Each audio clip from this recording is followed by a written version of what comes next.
out day. Apparently, I sound like a robot. So we're going to see how this goes. Ranking says that I sound like trash. So this should be fine. So I don't know. Y'all guys tell me if it's really, really bad. And I don't know, maybe I can try. I already tried to leave and come back. And so we'll just wing it, see what happens. It might be breaking for a couple hours. By the way, so go ahead and say hi, breaking. You might have to be explaining the shit. Good afternoon. Hopefully I'm not coming through sounding garbled and through water, hopefully, for this Wednesday. I don't know. I'll wait for a little feedback from you guys to see how well it's coming through.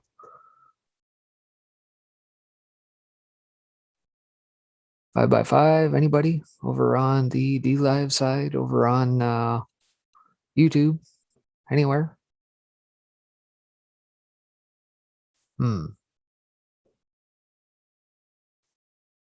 Let's see here, 5x5. I just rewound the text. Holy crap. All right, I'm going to leave you. I'm going to reboot my whole computer.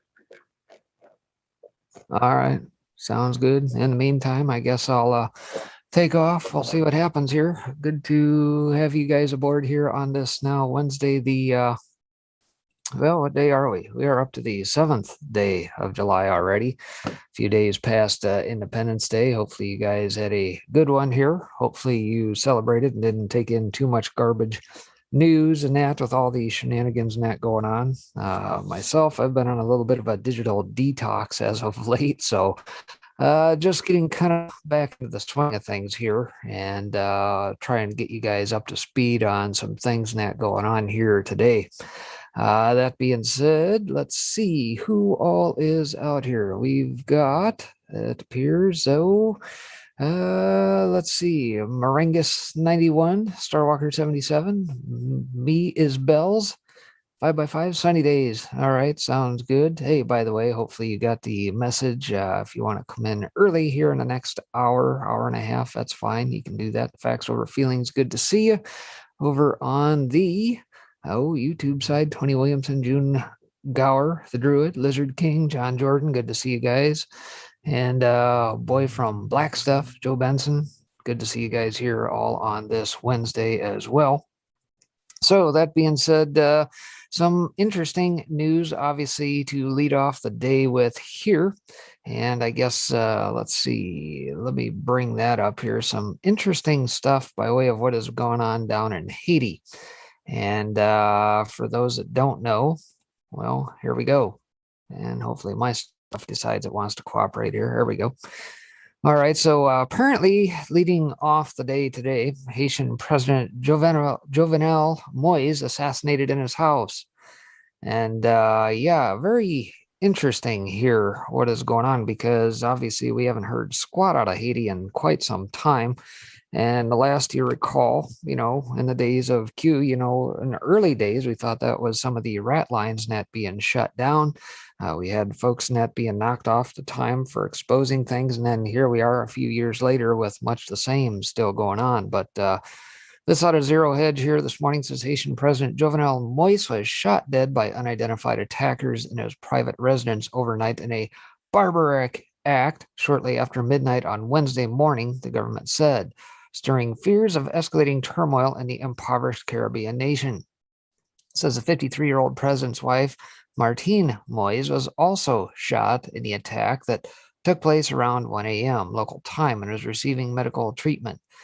Interim Prime Minister Claude Joseph said in a statement, a group of unidentified individuals, some of them speaking Spanish, attacked the private residence of the president of the republic and thus fatally wounded the head of state, he said. And for whatever reason, it appears my browser seems to have decided it wants to get a little wonky here. So I'm going to drop the share there real quick and kind of get you guys' thoughts on what is going on there. Perhaps maybe some reports that this person may have been tied to the Clinton Foundation. I see some of you guys out in chat saying Clintons. I don't know the guy's backstory, so I guess this guy is probably worth a dig. Maybe this is to the good, maybe this is to the bad, I don't know. But again, Haiti, obviously, we know the trafficking and that has gone on from that island, the rat lines net over to the Middle East, et cetera, et cetera. Was this guy one of those that was promoting that, or was he advocating against? I really cannot say. So find that rather interesting here to lead off the day. And then let's see. Do I still sound like a robot? Oh, much better. Oh, thank God. Okay. I love RT3. What was the RT3? It was like poor Soko. It was like, oh, thanks for the love. I just rebooted everything. Yeah, go ahead. Sorry, don't mean to interrupt you. I just want to make sure it's working. Nothing like a little reboot. I mean, if your car breaks down on the side of the road, just turn it off and start it back up again, Microsoft style, and it'll start working again, right? Well, let me tell y'all something real quick for breaking containers. So just so you know, Daddy Dragon's fine. There's apparently some big old game over there across the pond that hasn't been played since, I guess, that hasn't been played since 1966. So Daddy's deciding to watch a game today, which is all cool. I'm sure y'all over there understand. And then Pixels is still in West Virginia with visiting his family. I know if y'all followed him a little bit, he's talked about it. So him and Adel will take today off too, because I get it. Adel does a lot of stuff. Yeah, so it's just me and Breaking. So me and him will cover this next 2 hours if he can stay that long. I do have like something I can play, and then Sonny will be here, so it'll be a shorter day. But we always throw shit throughout the week, so you never know. We might do something tomorrow. I had all this stuff pulled to do for the 4th, guys. I was like, I went and laid out in my hammock, read my book instead. So anyway, Daddy's fine. Add-on Pixels is fine. And Breaking, go ahead. Sorry. All right. So in other interesting news here, I'll talk a little bit on some financials, I guess, here. Many of you might remember the old Ever Given ship that tied up the old Suez Canal, right? Dating back a few months here. Kind of got stuck cattywampus in the old canal for about a week. Couldn't get the thing dislodged. And then, of course, it's been laid up in one of the coves. Well, apparently the Ever Given is now finally out of the Suez Canal after the 3-month ordeal. Apparently some settlements were made with owners, the Suez Canal Authority, et cetera, and now it's on its happy, merry way. It says Ever Given container ship exits Suez Canal after 3-month ordeal, 3 months after the Ever Given ran aground and blocked traffic in the whole Suez Canal for nearly a week. The quarter-mile-long container ship has finally exited the northern segment of the canal into the Mediterranean Sea. We explained earlier the vessel's owners and insurers finalized a compensation payment with the Suez Canal Authority for clogging up one of the world's most important trade arteries for 5 days. Refinitiv marine traffic data shows the container ship has exited the canal around 11:30 Eastern Time. So, yeah, there you have it. In a nutshell, finally, the dispute apparently has been resolved. I don't know that it's in the billions of dollars that the old Suez Canal Authority initially pegged the owners, operators, pilots, and that with, but fortunate for the actual guys piloting the ship, this didn't take near as long as many disputes in the past have taken. Otherwise, they could have been laid up waiting on courts net for years, as some of these disputes take. And I'm going to be very curious to see when this thing makes it to its final destination, whether or not we'll get a little bit of a report on what the cargo contents were. Or whether or not some of the containers net had indeed been offloaded that may have been suspect. Lots of different reports net that had come through over the last couple months, and that once that took place of some nefarious things aboard some of the containers, possible people trafficking, also hints of silver, things of that nature.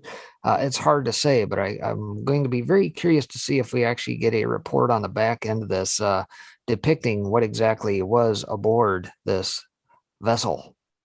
Well, I missed some of that. So you mean the vessel in that canal? Are we still talking about that, the one that got stuck, or are you talking about something different? Sorry. Oh, it's still the canal. I'll go ahead and let this play through. Apparently, here's a little clip of it via Twitter. It says the Ever Given container ship that hit international headlines for blocking the Suez Canal has been released as the conflict provoked by the incident was finally resolved.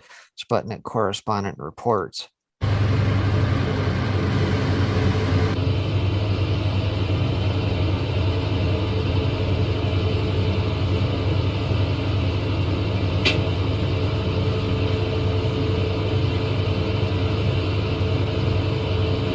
So there you have it. That sucker is like 1,320 some feet long, quarter mile, whatever. Either way, it's got a lot of containers aboard. And I just wonder, given the very early reports with all the evergreen related stuff all playing out around that same time, if some potential nefarious acts may have been diverted. And if so, what? Will we ever really know? I don't know. It's hard to say. I mean, I recall back then getting some interesting reports out of Turkish TV about some very open broadcasters talking about that at the time. Obviously, not in any of the Western media here, but nonetheless, again, I'd be curious to see. And I think Amsterdam or somewhere in the Netherlands is its final destination. So curious to see if there's any reporting on the back end of this thing. Well, I had a couple things pulled up about that president, but I think you probably covered it. My only thing is go a ahead. squad of gunmen assassinated him. Do what? Yeah, go ahead, because mine I locked thought, up. oh, well, mine was just simple. It's kind of like, me, guys, I'm going to be like, I'm the brief, give you the hit pieces. It just says that the only thing I had was that it was a squad of gunmen assassinated the Haitian president and wounded his wife in an overnight raid on their home Wednesday. It says there was more chaos on the Caribbean island that was already enduring gang violence, soaring inflation, and protests that was increasingly authoritarian rule. Sound familiar? Interim Prime Minister Claude Joseph, who confirmed the killing, said the police and military were in control of security in Haiti. So police and military were in control of security. We're used to military on that. Sound familiar? The poorest country in the Americas, where a history of dictatorship, political upheaval have long stemmed the consolidation of democratic rule. So, there was a lot of conflict over there because they were all saying that he should have stepped down. He was abusing his position. They didn't want him in there anymore. And that's where we're always very cautious about some of these reports you get from whatever outlet it is, because this is from ABC. So who the hell knows the truth? This is, in this painful circumstance, political forces of the opposition condemned with utmost rigor this heinous crime that at odds with democratic principles. Yeah, unless you had something to do with it. But so, I don't know, something. I agree with breaking all the stuff tied with Haiti and the Clintons and the mine and the brother getting the mine and their buddy getting that cell phone deal. And, then Linda Salisbury getting caught with those 33 kids trying to take him to the Dominican Republic. All that stuff stinks to high heaven. It's like building a damn preschool on Epstein Island. Or Harvey Weinstein way. Something just don't sound right about it. I will get to this though quickly. While I took the mic, I'm going to do my little COVID shit today. I'm going to pick on this company because I should pick on them all. I brought this up the other day about what Pfizer has documented. Some of the crimes against Pfizer. This did a pretty good job. This law firm did a list here, and it says Pfizer received the biggest fine in U.S. history as part of a $2.3 billion plea deal with federal prosecutors for mispromoting medicines and paying kickbacks to compliant doctors. Pfizer pled guilty to its misbranding the painkiller Bextra by promoting the drug for uses for which it was not approved. That's just one. In the 90s, Pfizer was involved in defective heart valves that led to the deaths of more than 100 people. Pfizer had deliberately misled regulators about the hazards. The company agreed to pay $10.75 million to settle Justice Department charges for misleading regulators. Well, I understand, too, when you see all these monies for this settlement, it's going to shit like the government. It ain't going to the damn people it hurt. I was going to say, what we call that, right? Paid off. Well, it's just the price of doing business. Shitty people. So Pfizer paid more than $60 million to settle a lawsuit over Rizulin, a diabetic medication that caused patients to die from acute liver failure. In the UK, Pfizer has been fined nearly 90 million euros for overcharging the National Health. Look at this, the NHS. They overcharged the NHS, the National Health Service. Pfizer charged the taxpayer an additional 48 million euros per year. That should have only cost 2 million. Pfizer agreed to pay $430 million in 2004 to settle criminal charges that had bribed doctors to prescribe its epilepsy drug, Neurontin, for indications for which it was not approved. Anybody see a fucking trend here? In 2011, a jury found Pfizer committing racketeering fraud in its marketing of the drug Neurontin. That's the same thing up here from 2004, folks. Now, this is 2011. Pfizer agreed to pay $142 million to settle the charges. Pfizer disclosed that it had paid nearly 4,500 doctors and other medical professionals some $20 million for speaking on Pfizer's behalf. What does that say to you? Paid for CAC, paid to support, paid off. They're not looking out for you. They're looking out for those golf passes they get at the country club. In 2012, the U.S. Securities and Exchange Commission announced that it had reached a $45 million settlement with Pfizer to resolve charges that its subsidiaries had bribed overseas doctors and other healthcare professionals to increase foreign sales. Again, anyone see a trend? Pfizer was sued in U.S. federal court for using Nigerian children as human guinea pigs without the children's parents' consent. Pfizer paid $75 million to settle the Nigerian court for using experimental antibiotic Trovin on the children. The company paid an additional undisclosed amount to the U.S. to settle charges here. Pfizer violated international law, including the Nuremberg Convention established after World War II due to Nazi experiments on unwilling prisoners. Amid widespread criticism of gouging poor countries for drugs, Pfizer pledged to give $50 million for AIDS drugs in South Africa. Later, however, Pfizer failed to honor that promise. Again, and then people want to laugh and mock and snicker at you. Oh, you anti-vaxxers. No, we're not. It's not crazy. We can look at somebody's reputation and be like, you know what? I would not trust these people to babysit my damn Dr. Pepper, much less tell me the truth about some kind of new medication they've rolled out when this is their history. Fast forward to this.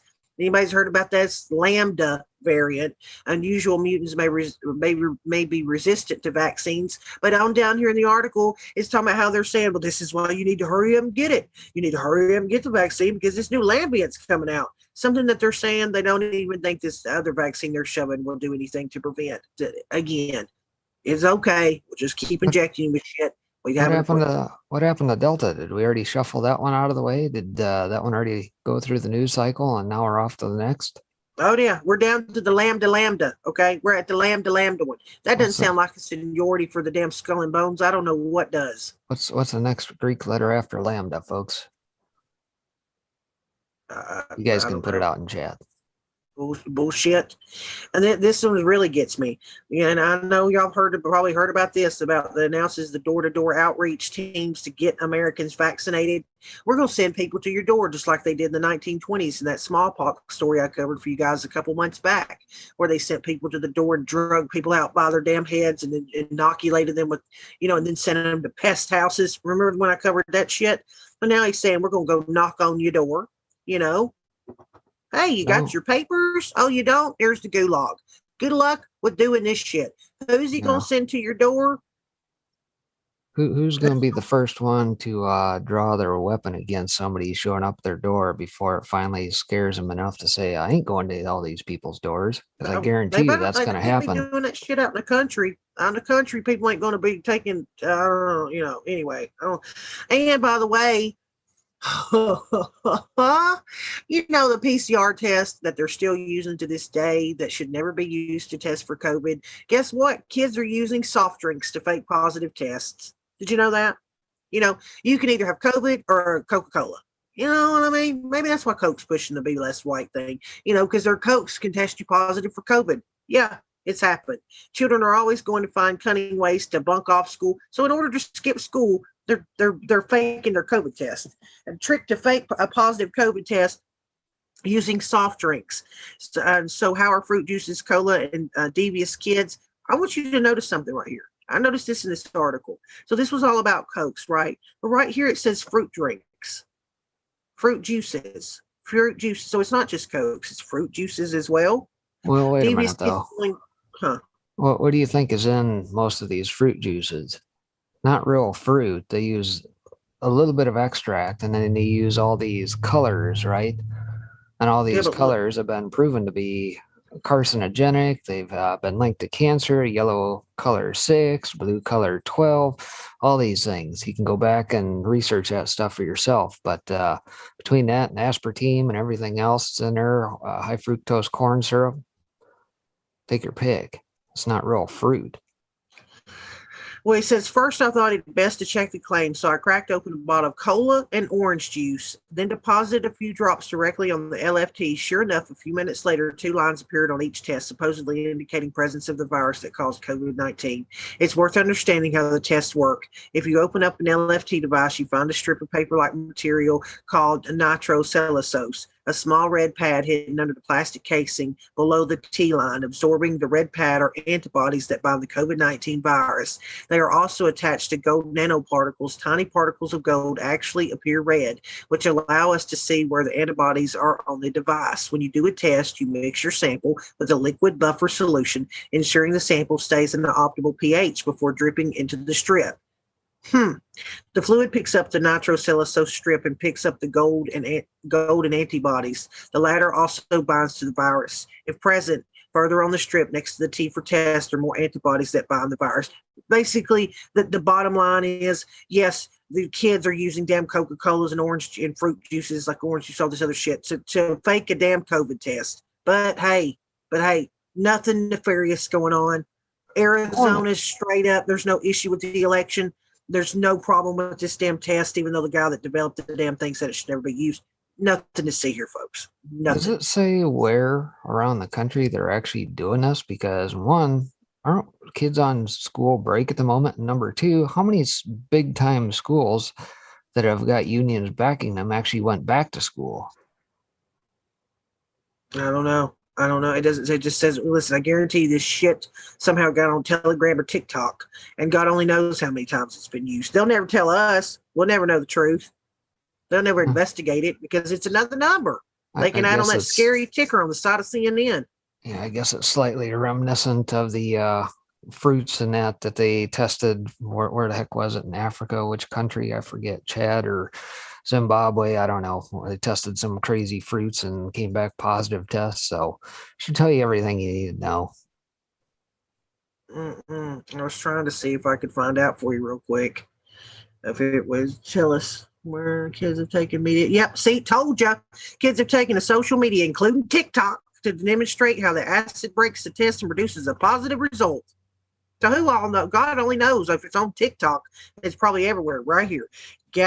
Gator Acre School in Belleville, Liverpool, asked pupils in years 7, 8, 9, 10 not to attend this week as some students tested positive, but there's no evidence they used fruit juice to create the false positive. The school did warn parents to be vigilant through after becoming aware of the trend nationally. Again, if it's on damn TikTok, then every damn kid in the world knows about it at this point, because these kids are the ones that say eat a damn Tide Pod. But by the way, these are the same people that they want to teach half that age about fisting and masturbation and sexualizing these kids. The same ones that 5 years from now are going to eat a damn Tide Pod and think it's cool. So, but the door-to-door no thing made me go back to this. They created a vaccine hesitancy map to help activists target vaccine skeptics. So the Biden administration creates a map for vaccine hesitancy, and then he comes out a couple weeks later and talks about how they're going to send people door to door. Wonder where they're going to know which house to go to. Anybody want to take a stab? Okay, I'll shut up for a minute and let you go, because that's kind of the end of my rant on that bullshit. Well, let's see here. I guess I'll come back to that one, but I guess kind of along those lines, just kind of a funny meme. I guess in light of Peter Daszak and all the crap that's coming out, all the shenanigans pertaining to that, somebody put a meme together. Hey, there's old Peter Daszak. And of course, everybody's seen the old stop leak, the lab leak hypothesis, and the Lancet screed, and that apparently that'll stop it, put that little patch on there. So I thought that was rather humorous. But yeah, the shenanigans continue. And here's the thing I question most out of all this, folks, and I'll put this out there for you. They've got us wrapped up on whether or not this thing leaked out of Wuhan. You got the counter intelligence and counter propaganda out of China trying to point it back on the U.S. They're trying to paint this case as if we have a choice, that we need to have a lively debate in this Overton window of where it came from. Does it really matter at the end of the day? Number one, or number two, did it ever really exist? Maybe those are the better questions to ask rather than trying to paint us into this box. Think outside the box and question One, does it matter? And number two, do we need to think beyond just the COVID stuff altogether? Was the real plan actually to push these vaccines that these corporations, these big pharma types that had already planned? The Modernas, the Pfizers, BioNTechs? Was that always the plan? To try and get people to take the jab? Look at how vociferously they're pushing this. They're going to go door to door. Really? They're trying to incentivize you folks by, hey, we'll throw in a truck. We'll throw in a burger, a brat, a donut, a Krispy Kreme, maybe a bottle of beer at the old ballpark. Oh, a chance for $1 million. Why? What is it that they want to try and push so badly? Why will they not tell us about the ivermectins, the HCQs, the vitamin Ds, the vitamin Cs, anything that will actually benefit you? Get the jab. We were told by the less than 10,000 folks who watched Biden apparently on the 4th of July spew his crap and say that it's patriotic to get the jab, an experimental jab that nobody really knows to what effect it's going to have on people long term. Really? So again, rather than get caught up in the hoopla, if you will, the lively debate within the window that they prescribe for us, think outside that box. Take care of your own. Tell others to think the same way, or help give them evidence to support that, right? So anyway, I thought that was rather interesting. And let's see, anything else do I have regarding the old COVID stuff? No, not there. Oh yeah, I do. I forgot about this guy. I did have one more. Let me bring this guy back up, I guess. GOP lawmakers tell Facebook CEO to surrender email exchanges with Fauci. So think of what just came out here today. You got Trump apparently deciding that he's going to sue the CEOs of Twitter, Facebook, Google for censorship, right? And we can have a debate about that afterwards. But the point is, these are the tech oligarchs who try to shape the narrative in the way that we can think, speak, everything. That's all China behind the scenes. Every single one of these folks are doing exactly the same crap that they met with Xi Jinping types and their leaders in China, part of their social credit score system and that. And that's exactly what they're rolling out here. So the GOP lawmakers tell the Facebook CEO, old Zucky, to surrender the email exchanges with Fauci, because obviously if you try to share anything that goes against the narrative on their platform, no. You can't do that. And of course, we'll put you in Facebook jail for however long, 30 days, whatever, till you rethink your thoughts here. Republican lawmakers at the House of Reps sent a letter to Facebook CEO Zuckerberg asking him to surrender his communications with top American infectious disease expert Dr. Anthony Fauci. Aside from his emails with Fauci, the lawmakers also asked Zucky to turn over his correspondences with other federal officials regarding the COVID-19 pandemic. U.S. Reps Jim Jordan and James Comer out of Kentucky wrote in their letter that Zucky personally communicated with the infectious disease doctor based on emails from Fauci that were recently publicized. It also appears that you shared some of Facebook's confidential trade or commercial secrets with Doc Fauci, as portions of your email exchange with Fauci were redacted when made publicly available, their letter added. The letter from Jordan and Comer instructed Facebook to turn over all comms and docs between employees of the social media site and the U.S. government, including Fauci himself. The lawmakers specifically asked for documents that pertain to Facebook's content moderation policy, you know how we censorship via our algos on the pandemic, the Wuhan coronavirus, its origins and treatments. In light of Facebook's subsequent censorship of certain COVID-19 content, including those about the pandemic's origin, these comms with Dr. Fauci raise the prospect that the federal government induced Facebook to censor certain speech in violation of the First Amendment. The lawmakers wrote, ever since the pandemic began, the social media network has blocked content pointing to the Wuhan Institute of Virology as the place where SARS-CoV-2 originated. I'm going to pause right there and think of this. Think of Dr. Shiva's case at the moment, right? Many of you guys may or may not be familiar with the goings-on of his case out in Massachusetts where he ran for Congress, right? And of course, he's taken a different approach because obviously trying to, rip apart Section 230 and put these guys back inside the box. And maybe they'll break up big tech due to antitrust and things of that nature, right? Maybe not. We'll see. No, he's taken a little bit different approach because obviously after he lost the election in his primaries, whatever he was trying to run for, he put some information out after doing some analysis of his own election. And lo and behold, the Secretary of State called up old Dorsey and says, I need you to censor that. And that was all within a span of about 30 minutes. So basically, the case that he's painting is that Twitter, Facebook, Google are nothing more than an extension of the government doing the bidding for them to shut down speech. And that's the angle he's taken via his case. So here we kind of see this kind of shaping up the same way. Perhaps kudos to Jordan and Comer, albeit maybe a little fodder at the moment anyway.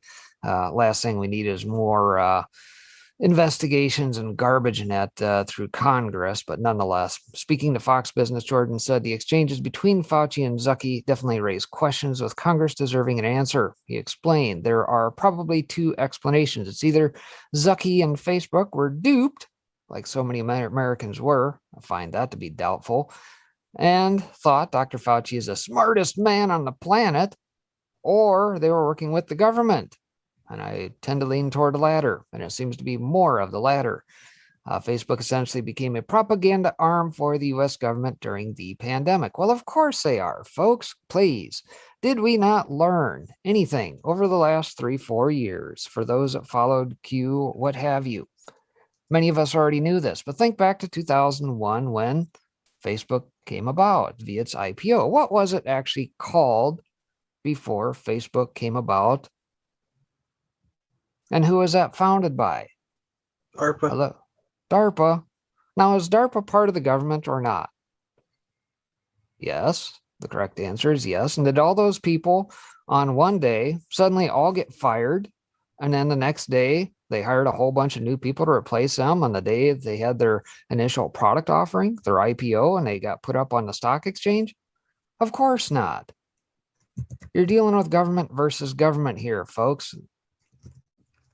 They're taking your data, period. That's all it was ever intended to do.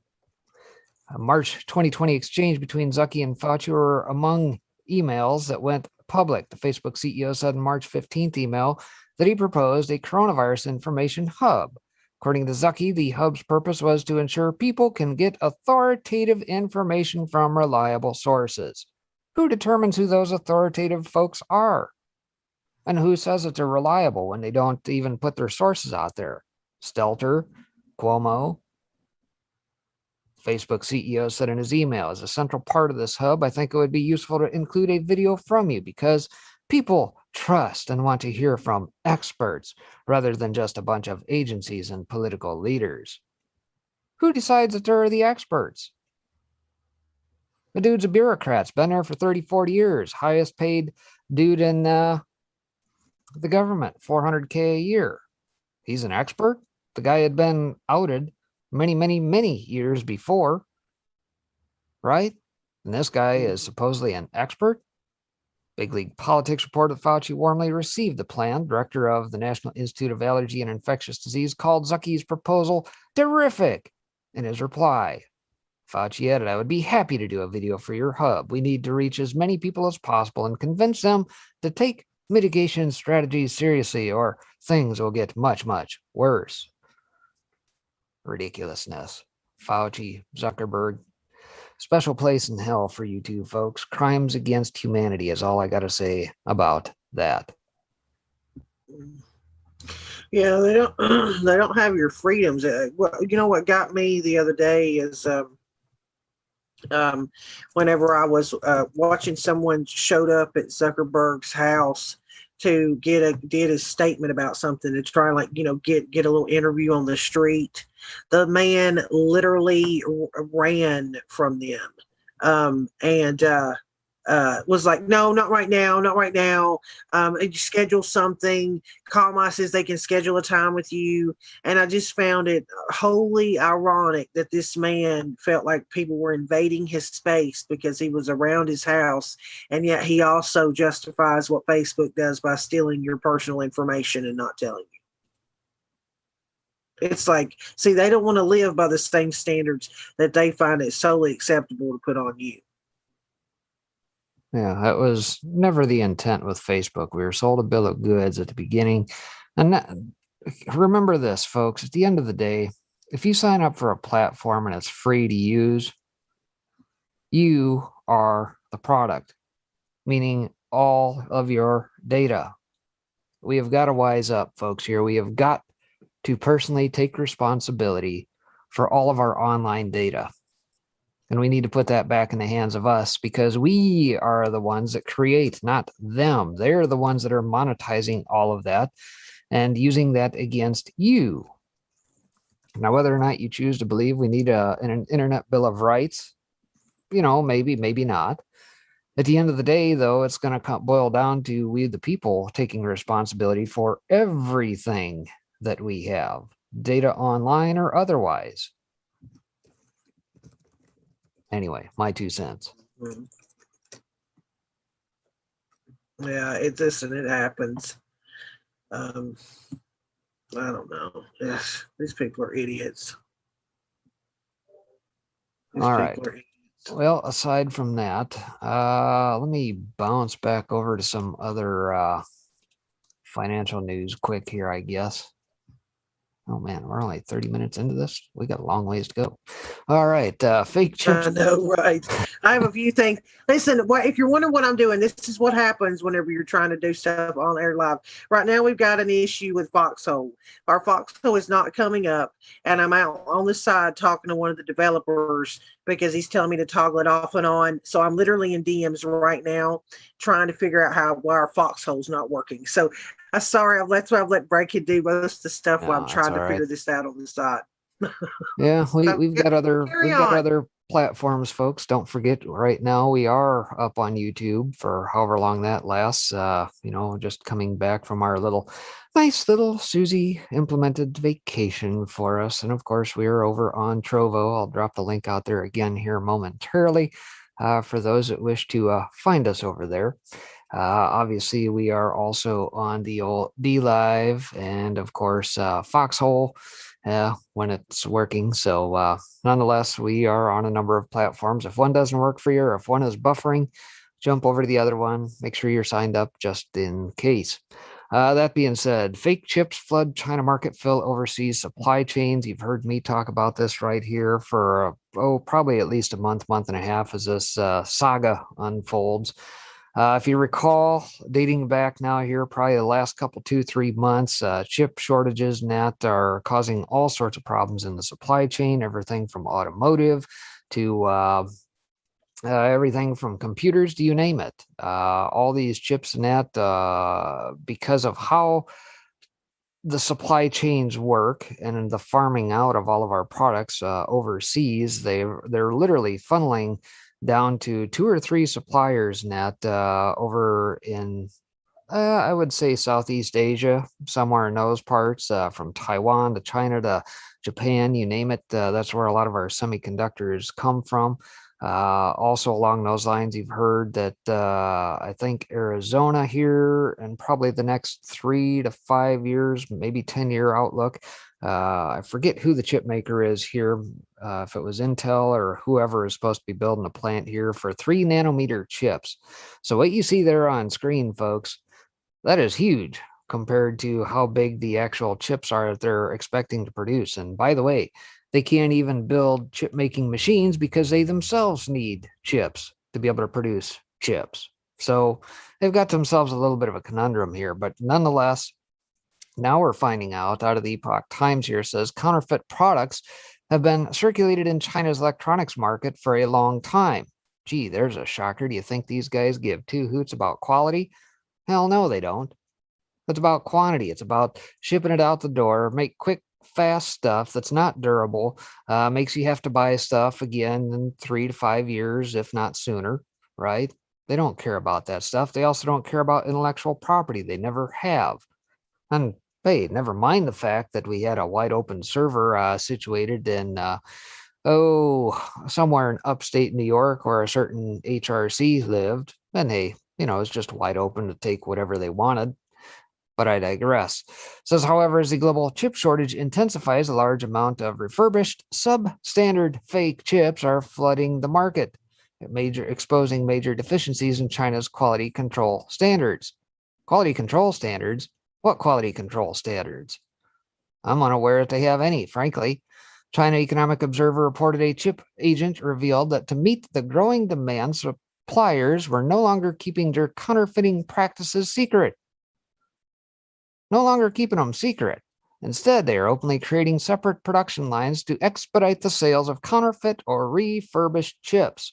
Furthermore, businesses are no longer offering the shoddy products at half price. Many are being sold at full market value. So,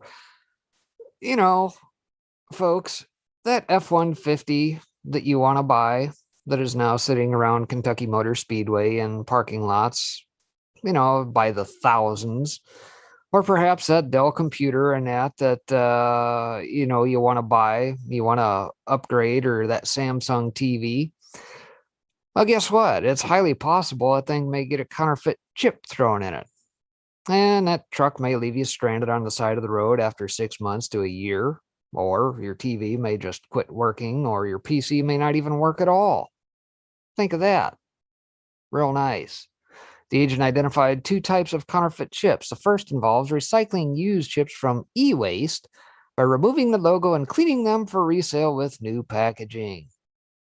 Perfect. The second involves packaging the substandard chips from the regular production line and selling them as good products. Oh, quality control. Oh, that one's got a defect, and that one doesn't quite make the 3 gigahertz clock speed. It comes in at 2.7. But we'll call that good enough and pass it for new. That's exactly what they're trying to do here. Not surprisingly, customers were often dissatisfied with the product's performance, reliability, and durability. But hey, don't worry, folks, you're taking it in the rear end and still paying full price for it. Never mind the fact you're going to have to throw it away in 6 months. However, the deficiencies were not immediately evident until after the chips were used over time or under extreme conditions. Extreme conditions? Yeah, just punch that accelerator a little harder on that F-150. You want to go about 65 down the road for 6 hours on a cross-country trip? Yeah, right. You made it 3 hours and it pulled over on the side of the road. Oh, you want to keep 50 tabs open on your browser? Nope, that ain't going to work. At which point it would be the customers or manufacturer of the final products who suffer a loss, while the fake chip providers often avoid troubles, according to the chip agent. China has long relied on imported chips. Small and medium-sized enterprises are unable to directly order from overseas manufacturers due to the small quantities and can only purchase through third-party distributors. Thus, small and medium-sized enterprises in China have become the largest buyers of fake chips, and also the largest group of victims. Other highlight here, some of the fake chips flowed overseas. Well, of course they did. The commercial district of Hequangbei in Shenzhen, Guangdong is well known for its counterfeit chip dealers. Yeah, I wonder what else they're known for. Counterfeit Gucci bags, counterfeit Apple iPhones. Take your pick. Independent examiners may be needed to prove the chips being sold are not genuine and reliable. Yeah, good luck with that. Who are they going to find to do that? You need people inspecting these things left and right coming across boats? Nobody wants to work right now. You should see how many freaking signs are up around the area here. Look, people looking for help all over the place. They can't get anybody to work. Why would they? When good old Uncle Sam is paying you $300 to $600 extra a month. to sit on your ass at home on a couch and eat Cheetos, play video games. Anyway, Well, I Foxhole's digress. back up. Man, we got that fixed on the back end. So Foxhole's ready to roll. Woohoo. Okey-doke. Shout out to Matt out there in Foxhole World. But yeah, listen, let me I'll give you a little bit of good news in all this mix of bullshit. Okay. Let me give you a little bit of good news. This is totally off topic, but I'm going to make you smile. I'm very proud of parents right now. Preschool, kindergarten enrollment drops 13% nationally. Way to go, parents, and your middle finger to your critical race theory, teachers' unions, propaganda activists. 13%, right? Teacher kids at home, fire up the laptop, find your community with 3 or 4 other kids, bring them together. You're going to do a damn lot better of a job teaching these kids than this indoctrination station, okay? Maybe they'll learn some science and some social studies, or they can learn about, theys and thems. I don't know. So anyway, I thought that was really good. It says public school enrollment in 2020 to 2021 fell by 3% nationally compared to a year earlier, according to preliminary data from the U.S. Department of Education, National Center of Educational Statistics, with pre-K and kindergarten jointly seeing a sharp 13% drop because parents are like, F you, sons of bitches. The stark number represents the latest year-to-year decline in enrollment since the start of the century, with a drop concentrating among the youngest learners. Because guess what? Parents are learning quick. Don't even start them out in bullshit world. Pre-K saw a 22% decrease. Kindergarten enrollment fell by 9%. Grades 1 through 8 experienced a 3% drop, and grades 9 through 12 saw enrollment rise by 0.0. This one they get teenagers and they're like, oh my God, get them out of my hair. Or I don't know. I'd like to see why, but it is 0.4% is a rise, by the way. Just remember that 0.4%. The figures are preliminary, with the final results expecting to come out next spring. NCES acting Commissioner Peggy Carl said in a statement cited by K through 12 Dive that the figures are preliminary but concerning too. Counting that the enrollment drops were widespread and affected almost every single state in every region of the country. The agency enrollment figures reinforce the view. Oh God, here we go. Here's the spin. Reinforce the view that disruptions to in-person learning related to COVID-19 pandemic drove many families to switch to private schools or homeschooling. I'm going to bet there's other reasons other than, with the pandemic increasingly showing signs of tailing off, school districts across the U.S. are hiring additional teachers. God help us. Hopefully they're good. In anticipation of what is to be expected as one of the largest kindergarten classes ever in enrollment rebounds. Bullshit. And you made sure to make that shit set in stone by your critical race theory bullshit. Robin Lake, an education researcher and director of the nonpartisan think tank Center of Reinventing Public Education. But listen to the spin salad. Anytime you see something like this in an article, okay, the Center on Reinventing Public Education. You know what it means by reinventing? Screw social studies, forget math. We bring in Common Core and tell them they have to do 140 different things to solve one simple math problem. While we're at it, we're going to teach your 7-year-old about, pleasuring themselves. That's what they consider reinventing public education. The survey indicates that school districts can expect a flood of young kids next fall. I'll believe it when I see it. Posing a logistic challenges, then they plan, well, here we go. We need more money. Challenges as they plan funding, staffing, and space. Educators are also bracing for many students to be less academically prepared than usual due to lower preschool attendance rates. Again, parents, trust your damn self. Jackie said halftime. What up, Jackie? Hopefully, whatever game that is that's going on over there, y'all are having a good time because apparently it's a big one. But again, remember, trust. I would trust a parent with a 4th grade education to do more research and rely on the books that they would need to teach their child and give them an actual education more than I would trust a Harvard graduate of studies, because they have been shoved down this political bullshit of indoctrinating your kid Just teach your kid the fundamental things they need to get through life. Teach them how to balance their checkbook. Them teach them their AB freaking C's. Teach them a history about their country that's positive, where they're proud of where they came from, instead of hating who they are or what skin color they were born. Oh my God, anyway. Put them on a tractor out the farm the rest of the damn 6 hours of the day, because that's about how much they're learning in damn school. At least then they'll learn how to drive a tractor. The job of the kindergarten teachers just got a lot harder. Jobs of the parents just got a lot harder because they got to pick up your slack. Barnett co-authored a report that found the number of 4-year-olds participating in preschool fell from 71% before the pandemic and 54% during it. Good for parents. Good for parents. Kindergarten is required in most states, and in normal times, parents sometimes red shirt children who would be young. What's that mean? I mean, brown shirt, who would be young for their kindergarten class to give them an extra year of development readiness. This year, even children nowhere near the cutoff age were held out of school because of health concerns and pandemic-related disruptions. Again, man, love you, Epoch Times, but I'm not gonna believe that they're withheld out of these schools just because of health concerns and pandemic-related disruptions. I'm gonna believe it has a lot to do with critical race theory. Prove me wrong. Among them was a daughter of anecdotal bullshit. Orange County, Florida, their estimate that the incoming kindergarten class will be 17% larger than the fall of 2020. Probably has a lot depending on where you live too and what kind of schools are around you. I wonder what that number looks like in damn New York or Chicago or California. And officials are planning the 5.5-week transition. Minnesota, 22% kindergartens in the fall, blah, blah, blah. Anyway, I'm going to care about this. I'm going to say go team parents. I mean, you do what you got to do. You want to hook up with other parents in your district or in your neighborhood or wherever.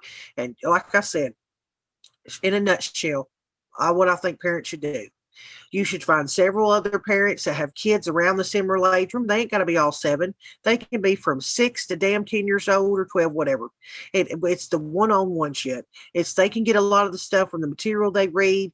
They can take written tests to make sure they are absorbing what they're learning. And you can have one mom doing a class for 10 kids, varying from first grade to damn 8th grade. And it matters the material they're given to teach themselves, right?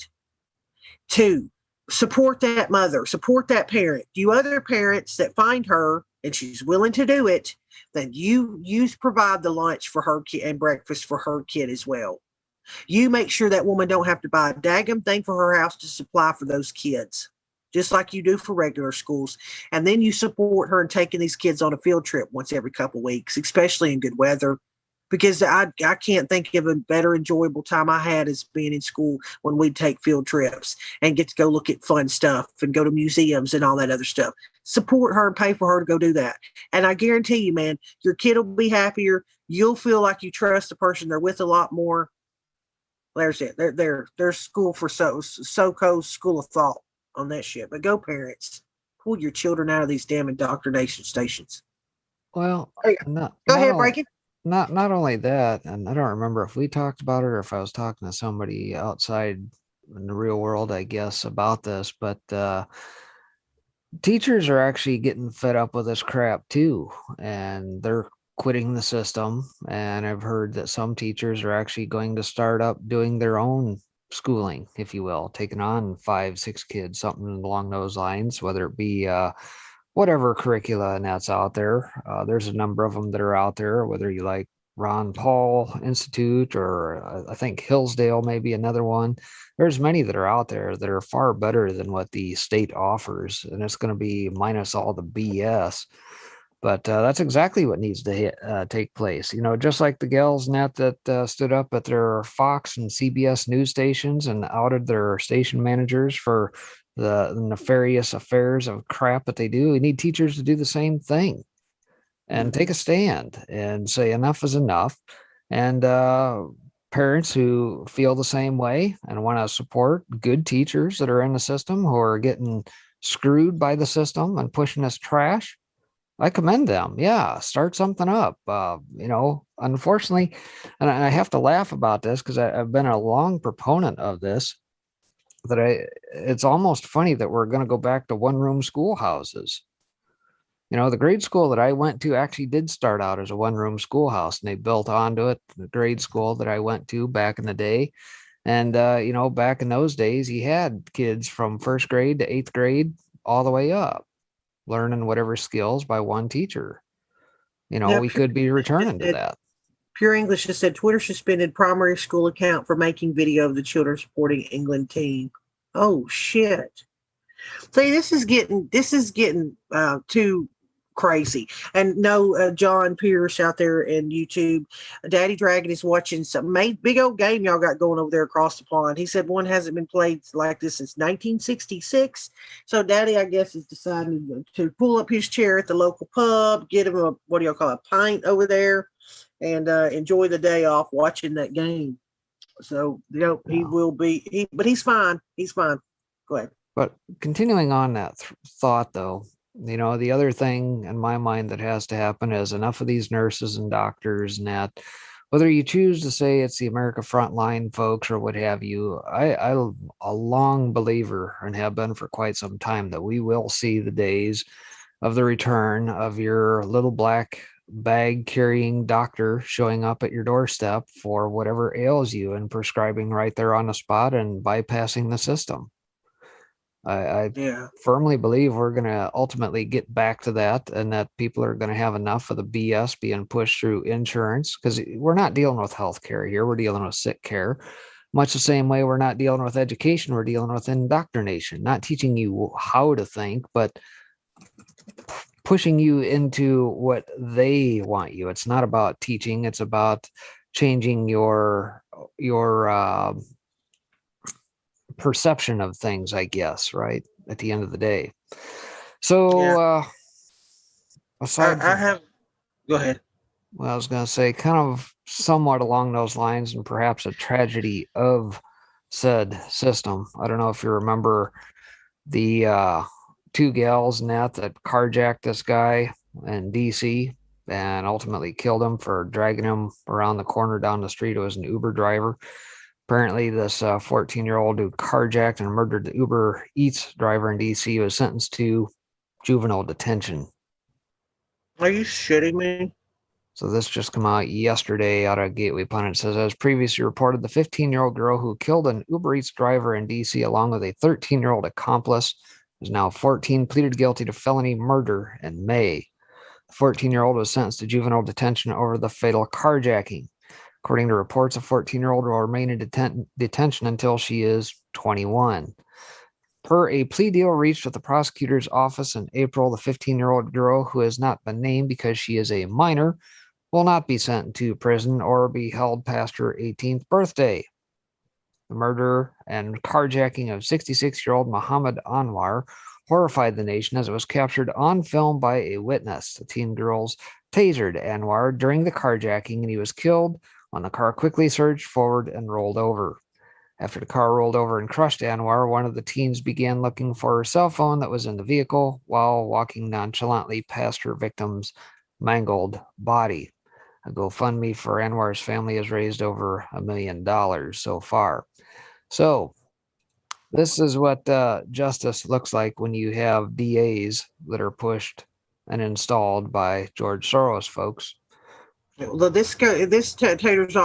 tears off into something that Keck sent me. I think what's today. I think it was earlier today. By the way, Keck sends me stuff. Maria does as well. But he sent me this video. I think Keck lives in Minnesota. Well, or yeah, I believe so. I don't get me wrong, but he sent me this, and this is something that people don't talk about. When you got an open Biden border, okay, and then you have all these illegals that come into the country, and then basically what they're done at the border is they're given a bus ticket or a plane ticket and a few $100s, and then sent off into the country to do whatever the hell they want to do. This is the story that nobody ever covers and nobody talks about. This is what Keck sent me earlier about something in Milwaukee where reckless driving crashes outside a store on the south side. Apparently, there's something happening daily in Milwaukee. I wonder who could possibly be driving their cars, not observing any kind of speed limit, crashing into shit, and then jumping out of the front door and then running off, and nobody seems to be able to find them. People can be rounded up from January 6th that weren't even in the building or be called or whatever. But miraculously, somehow, with all these cameras being activated, they can't find these people. So I'm going to play a little bit of this. It's from Fox, so I can't do the whole thing, but shout out to Kate for sending me this. During a fiery crash on Milwaukee's South Side. The store owner who captured this video says things like this have been happening for months. Our Cassidy Williams joins us live with more on what they say needs to be done here. And Stephanie, signs of Monday morning's crash are still all along here on Cesar Chavez Drive. This planter where the car crashed into it and caught fire. You can. Did you catch the name of that road? Cesar Chavez Drive. How fitting. How fitting. Just saying. It just melted down the side, and there's a headlight still sitting in the dirt. And business owners say change here is long overdue. Outside of Rivera's Western Wear, it always sounds like a party. This is coming What kind of party? from Brazil. The owners say too often it looks like people are driving home from one. It's real crazy. People don't respect the speed limit. They go so fast, and sometimes we have some accidents. On Monday morning around Okay, I'm gonna let it get to this part where it shows this person crashing this car. It is happening all the time there. 1 a.m., the store security cameras saw a silver car crash into a pole. You then can see the driver What? get out and run away Look at this. before police arrive and the car catches on fire. We're afraid. We're really afraid. And this isn't the first time their security cameras have seen a crash. In November, a family member was hit crossing Mineral Street on the way to the store. They did nothing. He lost his job. And so that's it. But that's just to go in to show you what's happening right now in Milwaukee. Nobody's covering. Nobody's really talking about.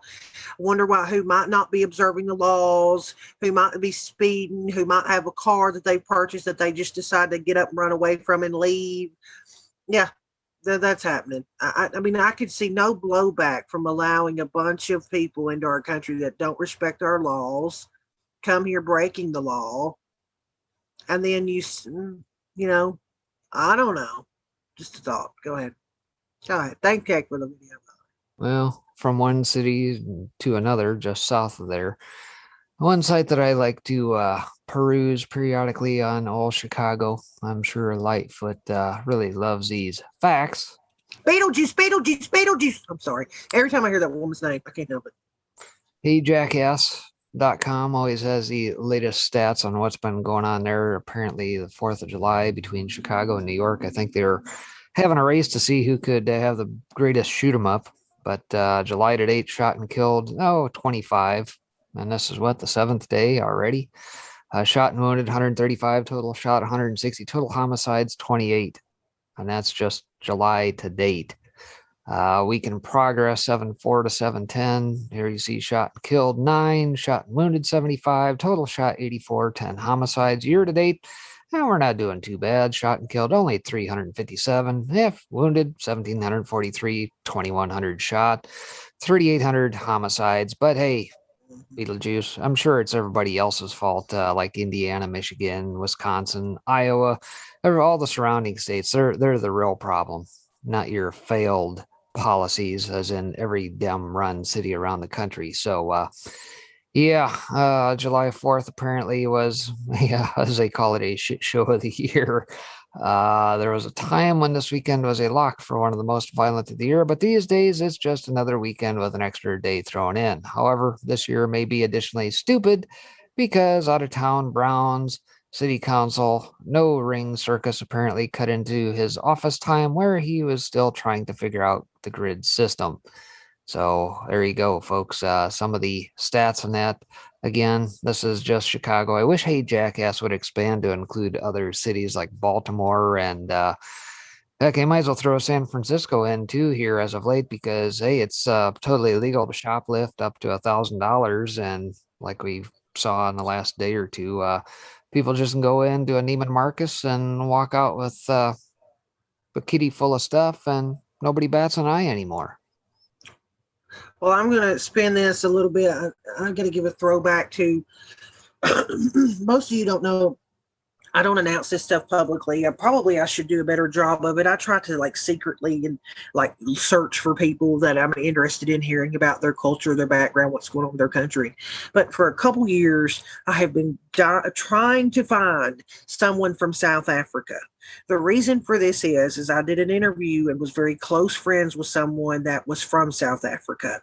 I lost contact with this gentleman a year and a half ago, and because what's happened in his homeland, it's worried me to no end. I don't tell y'all about that stuff because there's nothing y'all can really do about it. But I loved, we'd have conversations every couple weeks, and he just vanished from my life, which honestly in this world, it's been a hard lesson for me to learn, happens all the time. But so in the process of doing that, I've been secretly trying to like find somebody else that lives there because to protect their, anonymity, it's dangerous there. Well, 412 had somebody call into his show the other day. Kimon, Kimon. Sorry if I'm saying that wrong. I'll find out what it is later. So hopefully I have a conversation with this person. But like when I heard his voice, I was just like, oh my God. There is the damn diamond in the rough. And I mean, I immediately DM'd 412, Pinata. I even DM'd 412's girlfriend. I was like, I need to talk to this man.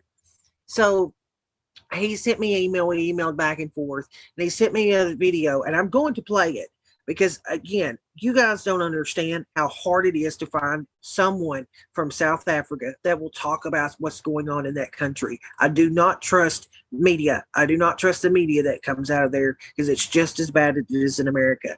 And I'm glad you're here with me because maybe you'll be able to absorb what this gentleman's saying. And then I'll really piss you off with another article that he sent me that I'll share with you. Breaking, I want you to listen to what he's saying is some of the stuff that's taking place there. This video is from yesterday. Cloudy day up here in Gauteng, and it's good to know that we might have some rain in the area because normally in winter it's quite dry. But now I want to speak to you about something way more important, and that is that proper state capture has now taken place. And I want you to spread this narrative across the country. You know, Jacob Zuma has been used as a scapegoat at this time for people not to see what has just gone down in the last week. How the people's freedom have been captured fully and completely by the global powers. And how you will now not be able to make certain decisions in your life. And all they had to do was put the focus on a 15-month sentence on Jacob Zuma for you not to realize that the CR17 campaign just came off scot-free by that same constitutional court, of which the Raymond Zondo is now the acting Chief Justice. They removed the Chief Justice that has been fighting for our rights against the New World Order.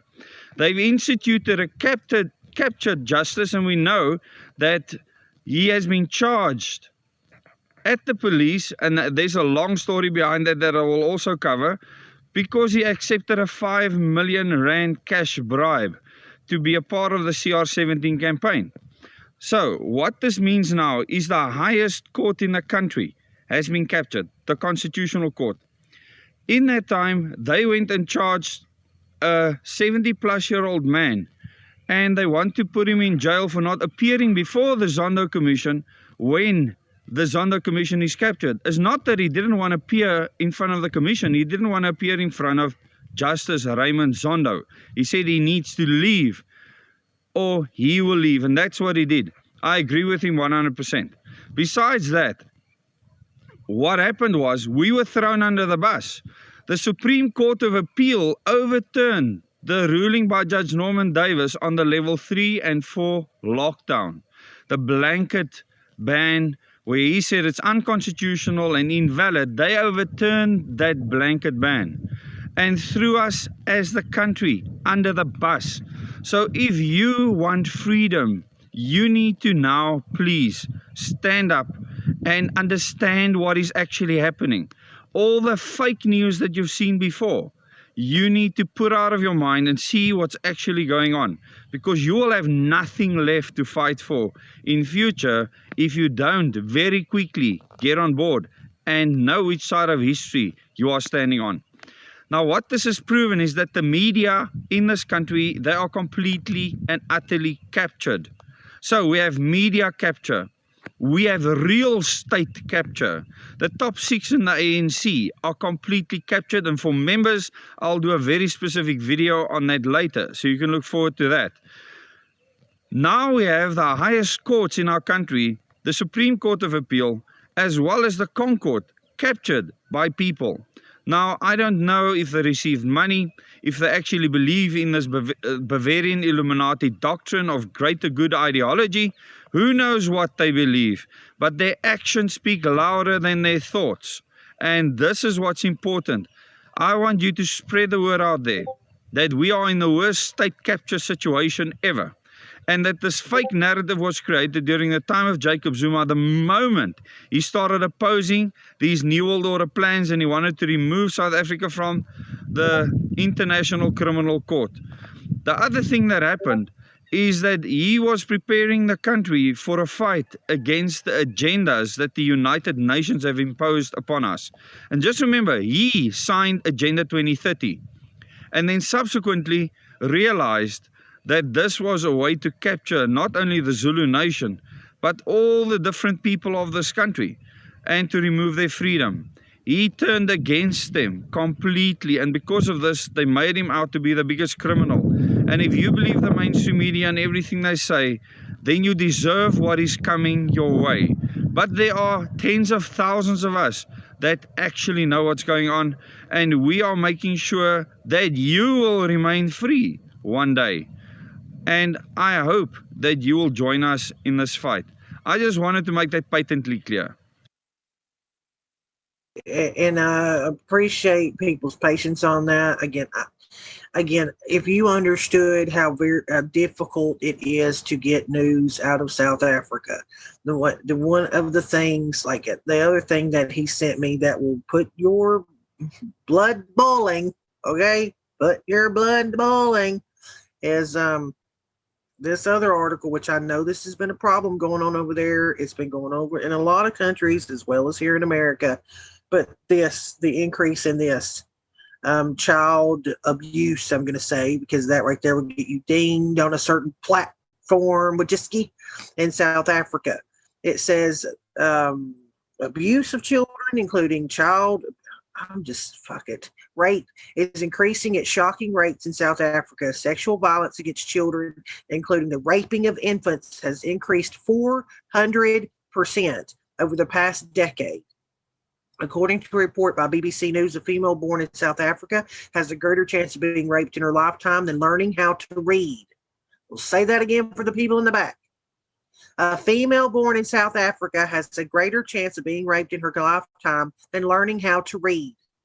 When South Africa became a democracy in 1994, they were already 18,801 cases of rape per year. But by 2001, there were 24,892.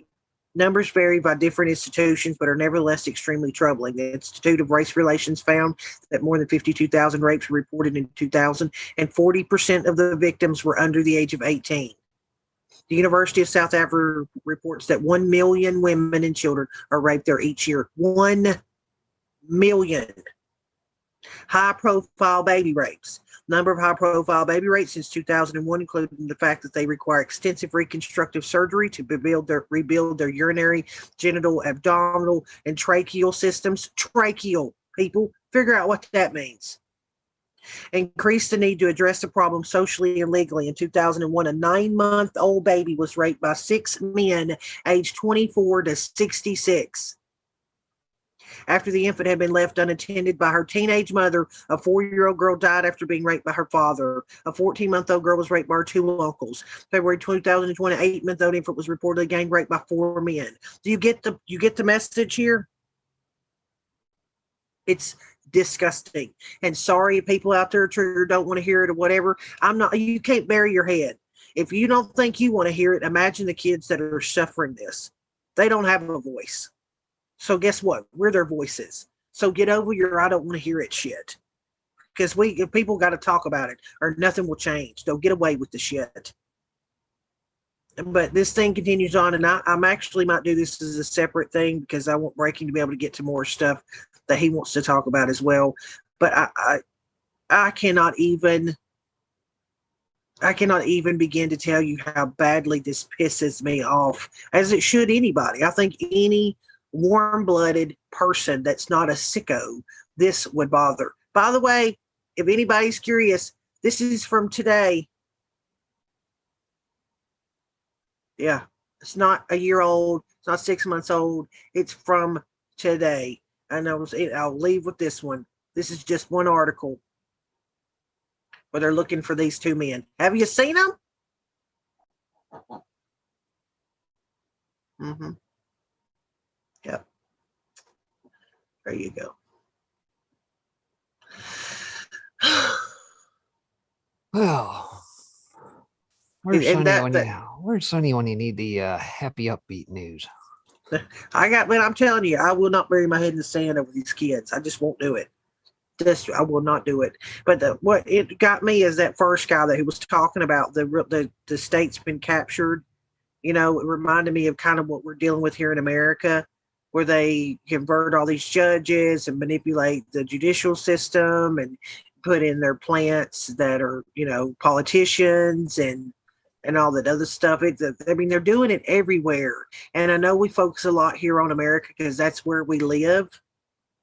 But dadgummit, like, you know, other countries, like Daddy gave me that book to read titled Easy Meat. It's happening over in the UK as well, where these sick people are like grabbing kids off the street and doing unthinkable things to them. If that does not tell you the mindset that's being pushed and that covered up and allowed to happen, and yet we're worried about a Twitter post. Facebook is worried about whether or not they want to remove a group because they don't like their political views, but nobody's talking about this shit. Think of what Tommy Robinson was exposing. You know, he was talking about the Muslim grooming gangs and that for kids, what they would do.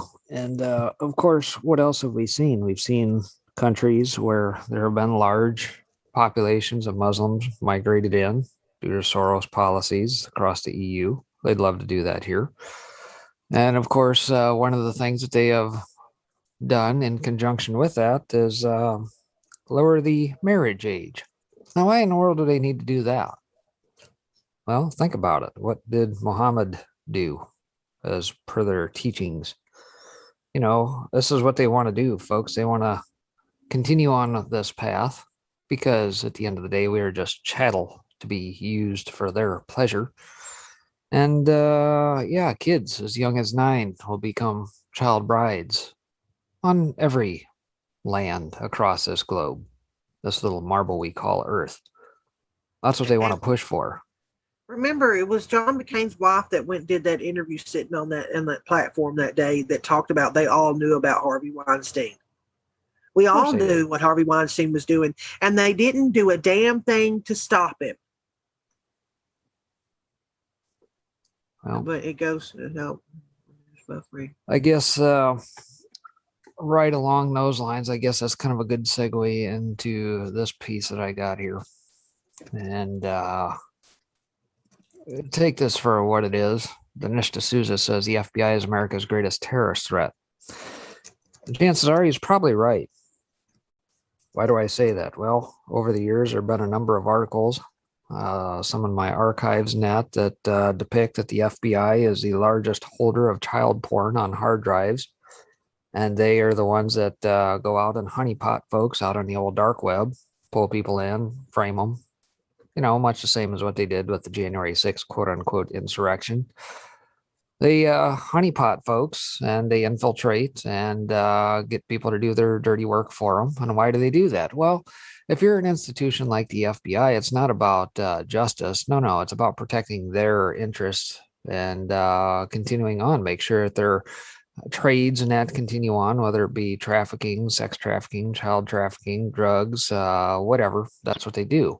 And of course, I've got plenty of articles from inside folks at the FBI stating, hey, the reason they do those things is so that they get more money in their budget for the following year, because at the end of the day, their whole business is revolving around self-preservation.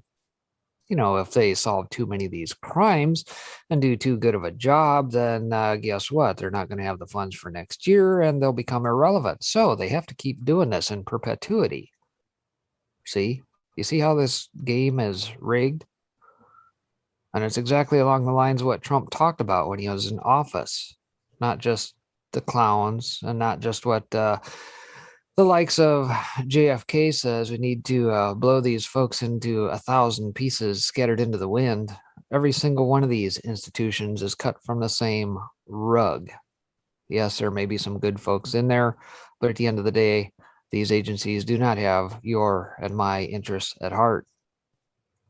Indian American filmmaker and political commentator Dinesh D'Souza released a new vid where he warns that the FBI is a grave threat to America's national security. Of course they are. In fact, I would say the FBI now pose a greater threat to our national security than any militant white supremacist group. He said in his video podcast, thugs with badges are always more dangerous than thugs on the street. And by the way, what did we just see in the last week or two here? Did we not see an agent down in Louisiana picked up for sick acts against kids, and yet he still works for the F_I? Why? In his diatribe, D'Souza says that the FBI is setting up innocent, patriotic Americans as part of the so-called investigation into the January 6th riot at the U.S. Capitol. And I think here in recent days, we've finally heard Trump make mention of those folks and say, free them. You know, these people went there on the 6th in support of him, right? And he really hasn't said boo about it until this last rally. Where is it? Sarasota or wherever, I guess, was the latest one. And it begs the question, why? These people went to die on a sword for him. Obviously, he said, be peaceful about it. Obviously, Twitter scrubbed the comms net shortly after because it didn't fit their narrative. Go home in peace, all that sort of stuff. We broadcast it here on the day of. Subsequently had it taken down, of course. D'Souza points out that some involved in the Capitol riot were FBI agents. Of course they were. They always got to embed some folks, provoke them. And of course, we saw some folks the night before doing that. We knew the Sunday going in that Antifa, the BLM folks, were being bussed in via police escort into D.C. It was widely reported. We knew that all going in. D'Souza's comments came after. Sorry, go ahead. I thought you were there. Somebody just posted in our bed of explosion in Dubai. I was going to show the video, but go ahead. D'Souza's comments came after a report from Revolver. The report charged that key individuals who planned the Capitol riot were likely feds or informers. As part of this, the report documented multiple unindicted co-conspirators who were cited in federal charges against some of the defendants from the event. But these unindicted co-conspirators, who allegedly committed many of the same acts as those now being charged as part of the FBI's investigation, are not being charged. The report states that they aren't even being identified. In his podcast, D'Souza argued that the Revolver report demands more explanation from the F_I, but the Bureau has so far not provided any explanation for it. Of course not, Mr. Wray. What are you doing? Trust Wray? I think not. D'Souza then pointed out that the FBI has been known to have agents infiltrate groups that it has targeted for years. Think back under 44, folks. How many of these camps did the FBI know about around the country? He then brings up the suspected plot to kidnap Dem Michigan Governor Gretchen Whitmer. The blame for this plot was put on a right-wing paramilitary group looking to stop the draconian Wuhan coronavirus restrictions Whitmer had enacted in the state. But as D'Souza points out, further investigation has revealed that 5 of the 14 operatives arrested for their involvement in the plot turned out to be either FBI informants or actual FBI agents. Well, color me shocked. Other instances of FBI manipulation include the creation of the storyline used against former President Donald Trump during and after his first election campaign, alleging that he had colluded with Russia. Russia, of course. Tucker Carlson echoes D'Souza's concerns. D'Souza comments in regards to the Revolver report echo those of Fox News' Tucker Carlson. Reacting to the report, Carlson asked why the admin was refusing to show surveillance video taken during the Capitol riot. Yes, Marjorie Taylor Greene and a number of others are absolutely right. Release all of the damn footage, all the closed circuit TV footage, tens of thousands of hours from around the Capitol, and I think we will get a very different story than what has been depicted through the Mockingbird media, won't we? Why is the administration hiding more than 10,000 hours of surveillance tape from the U.S. Capitol? Carlson wondered what could possibly be the reason for that. Even as they call for more openness, we need to get to the bottom of it. They could release those tapes today, but they're not. Why? Carlson pointed out, thanks in part to the Revolver report, it's now easy to see that FBI operatives were involved in the Capitol riots and that the government is hiding their involvement. While the government has thrown the book at a number of people involved in the incident, it has refused to do so to a number of unindicted co-conspirators who it has refused to name. For example, one of those unindicted co-conspirators is someone the government identifies only as Person 2, he explained. According to those docs, Person 2 stayed in the same hotel room as an insurrectionist named Thomas Caldwell, who's alleged to be a member of the group called the Oath Keepers. Person 2 also stormed the barricades at the Capitol of January 6 alongside Thomas Caldwell. But it turns out Person 2, as well as another unindicted co-conspirator identified as Person 3, were organizers of the riot. Despite this, Carlson and the Revolver report point out that the government has not charged them. Why is that? You know why.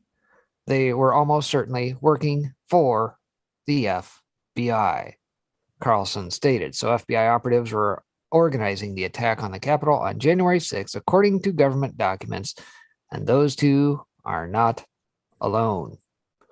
So yes, the shenanigans continue with these agencies who do not have our best interest in mind. They want you to snitch on your neighbor, report all things to them. I say, F that, report on them. They are not in cahoots with we the people, nor will they ever be. Just like the C_A, 1,000 pieces into the wind.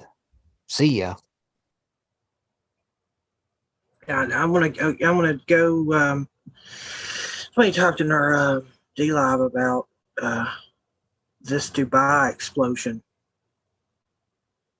and by the way, S minor. Listen, I'm a human being, so I can only take I can only take so much shit my damn self until I do have a breaking point.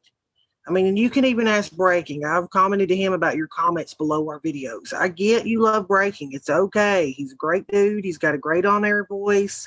I like Breaking my damn self as the co-host. But like you out there making your little comments, I'm going to respond eventually. This shit's been going on for months. It ain't like today's you posted something and I snapped or some shit. Okay, so this is what's happening in Dubai apparently. So they're saying there's reports that it's explosion came from a ship docked off the Jebel Ali port.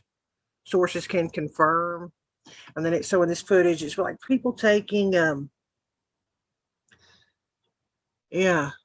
people taking different, like that's a kind of crazy video, right? What the heck? So, but apparently, I guess it was it says pictures massive phallic reps in petroleum warehouse. This says a warehouse, but down here, see, it says an oil tanker is what erupted. So that's what's going on there, by the way, guys, if you're wondering. So what does that make this now? About 5 or 6 in the last week of refineries and that around the world, from Romania to Mexico to wherever. You see what they're doing here, right, folks? Are you guys picking up what they're putting down? Mm-hmm. You know what they're trying to do, right? Do you guys get it? They're trying to shut down worldwide economy, shut down the supply lines, everything from global supply. They want to try and lock the frickin' globe down. They don't want you to have freedom to travel about the country or whatever country you may be in. They want you locked up in your house under their control.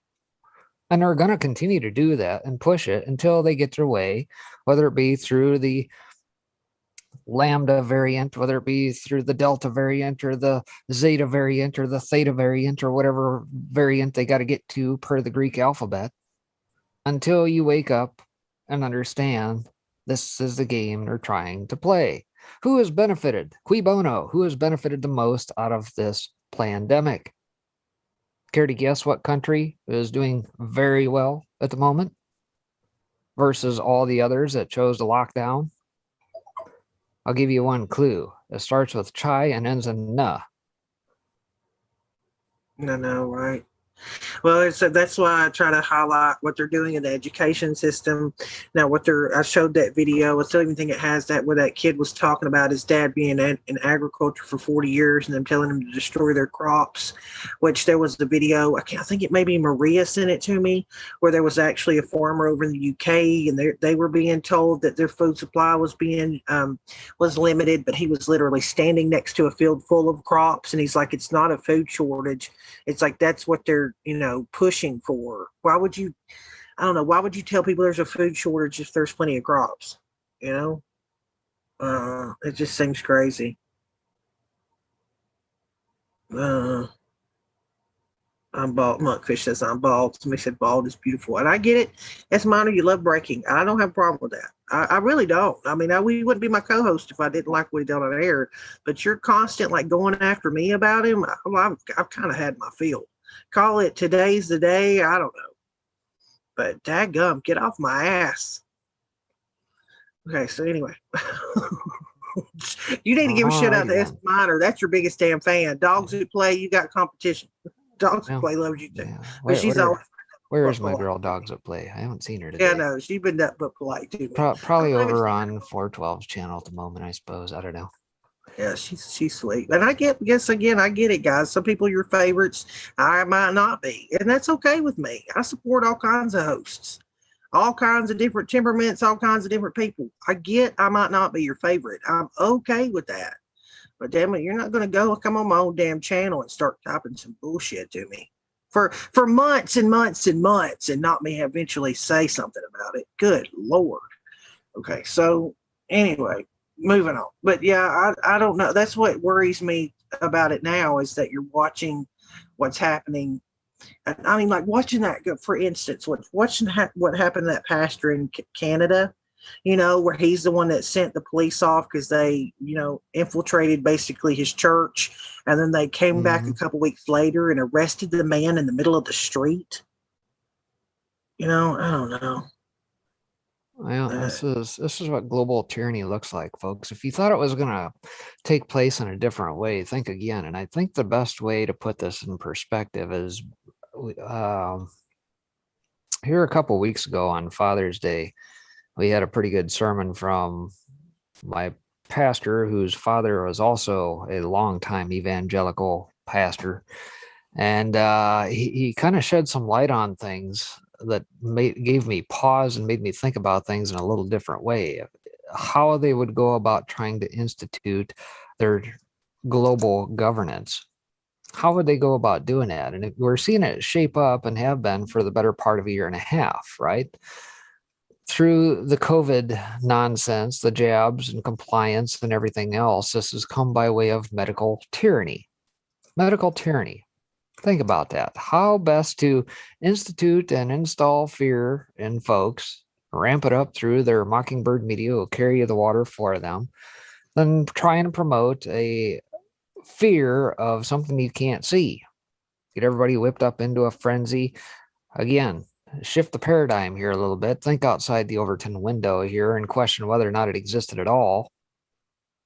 All for the sake of taking a jab so that at the end of the day, you would be begging to go back to normal. Well, wait a minute. What did Klaus Schwab say out of the Davos World Economic Forum, folks? Didn't he say, oh, you're not going to go back to that normal. Everything needs to be broken down and reshaped to how we want things to go, right? Everything financially, everything you had done previously, it's all going to be reshaped per their modus operandi. And of course, all one has to do is go back to the 1988 cover of The Economist to show, hey, guess what? In 30 years, we're going to have a one world currency. Yeah, they missed the mark by a couple, 2-3 years, but by far and large, they've been pretty on par. So be it 33 years, which is interesting in and of itself from a symbolic standpoint, I suppose, from 88 to 2021 for them to get their one world currency. And again, kind of dovetailing back to what I just got done talking about with Dinesh D'Souza and the FBI, think again what else is playing out here behind the scenes.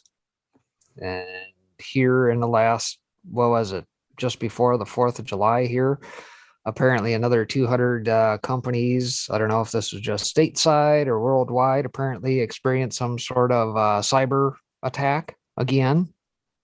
Why are we seeing all these cyber attacks all of a sudden? And expect us to believe that we had the most free and fair election ever, according to Chris Krebs net over at CISA? Please. Now, think of what else is playing out here within the first week or so of this month. You've heard me talk about this. Cyber Polygon 2.0. Cyber Polygon 2.0. What was 1.0?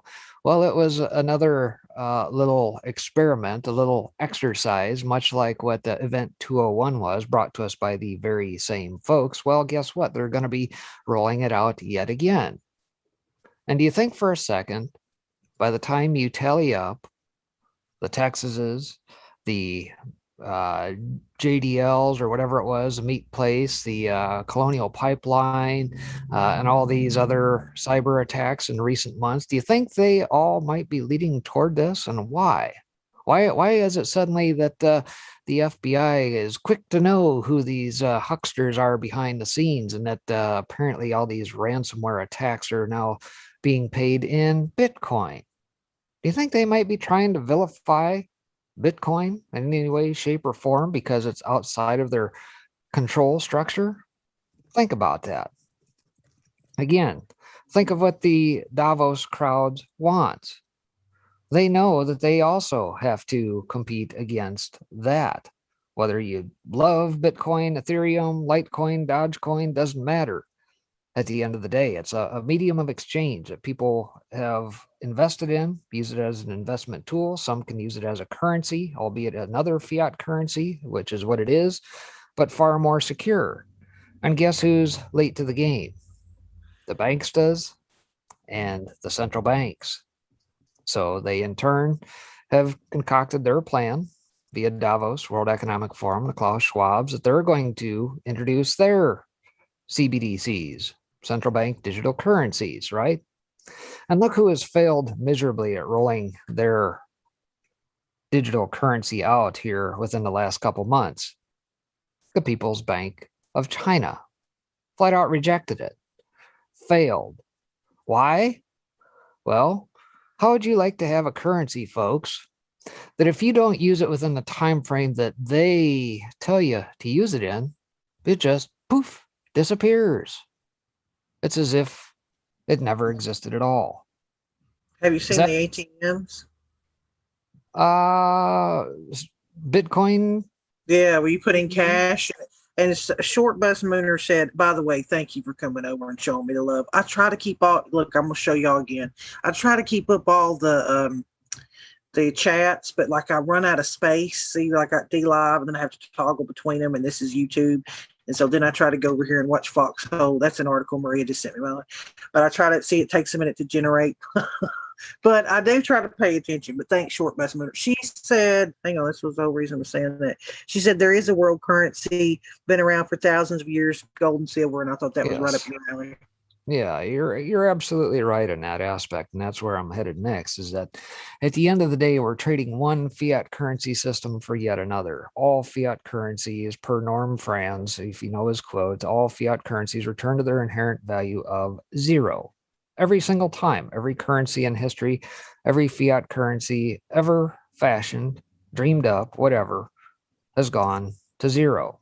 That's why the Weimar Republic, World War II era, inflation went sky high. People were wheeling wheelbarrows full of cash around just to buy a loaf of bread. Here more recently, within the last few years, Venezuela. You got all you guys who love Maduro down there, all you socialists who went down there, you BLM Antifa type, that's what you get to look forward to. Oh, it's so great that they were eating animals right out of the frickin' zoo. Perfect. Awesome. Oh, and truckers, think about that. You better hope that your truckers and various transport folks had a rolling arm, because if they get pinched and blockaded off on a remote road somewhere where they got to try and deliver something, guess what? You may get hijacked by about 50 or 100 folks that are starving and steal your shit. That's what we get to look forward to underneath their system. Equal misery for all, folks. You can't pull down the strong for the weak. Have you It doesn't seen work. Have you seen this? I thought about you too, and I saw this because you're always talking about the military-industrial complex. Did you see this come out? Yeah. Who was, not Booz Allen, but it was Raytheon, wasn't it? Yep, Raytheon, the second largest U.S. defense contractor, goes woke. White, straight Christian men must identify your privilege, participant in reparations, decolonize your bookshelf. And it says that implemented a program titled Stronger Together as leading critical race theory opponent and investigator Christopher Rufo, who obtained documents and video from a whistleblower, reported.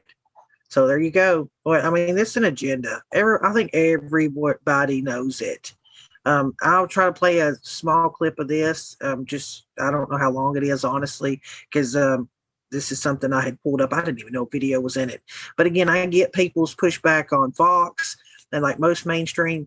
And I get it if you don't like Tucker. Like I just said, some people don't, like me. I get it. But this is why I mess with Tucker, because he will bring people on to talk about stuff that nobody else is doing. He just does it. They launched this really political indoctrination program, teaching employees to judge each other on the basis of race, asking employees actually to identify one another on the basis of race during conversations. They provided specific rules for white employees, how to speak to black employees. And they even said that employees should reject the principle of equality and favor equality of outcomes, which is a synonym for socialism, maybe communism. And it's really astonishing because this is one of the largest corporations in the world. Yeah, why would they have an agenda to divide us? I mean, what do they support mostly? Breaking the military-industrial complex. Yeah, war. They don't care whether that's within our own borders or with other countries. They just need to they need to line their own daggum pockets. Oh, don't worry, folks. It's going to get even better, because the banksters, the old central banks, they too are woke as all get out, because they're going to be instituting green stuff, ESGs, all sorts of fun stuff that they got no business being in the middle of. But yet, because of their wokeness, it's going to roll downhill. And guess what? You're going to be affected. So whatever funds you may have, and let's say JP Morgan, Bank of America, those sorts of things. Now that your purchases are going to be tracked, if they don't like the way you're buying and selling things, they'll just restrict you from doing that, because it goes against their woke ideology, folks. That's where it's headed. We live in a day and age, in my opinion, where there is absolutely zero need for a bank to store things in. None whatsoever. Well, I'm going to play a little bit of this too. I pulled for today to remind people, these woke 20-year-olds that think America is so damn bad, it might behoove them to spend 10 minutes to sit down with a man like this that's from Cuba, that came to America and his first time walking in the grocery store. I'm going to play you a few minutes. The first of it shows a little clip of actually what Cuba looks like. and then I'll get to the part to where when he walks in his first American grocery store. Now this is where they're trying to take us, and I think everybody knows it. First time in your life you've ever seen a market fully stocked. Qué pila de cosas hay aquí. Mira para esto, esto está lleno de cosas aquí. The closest time many of you guys can imagine is during the beginning of the COVID-19 pandemic when shelves became empty and the lines insanely long. It's the frustration finding daily essentials we all need to survive. We wanted to go get some hand sanitizer, some toilet paper. Shelves were empty. It's like 4 per person. I went to go get some eggs and some. We got past that. But there's another side to Cuba most tourists and most outsiders don't get to see.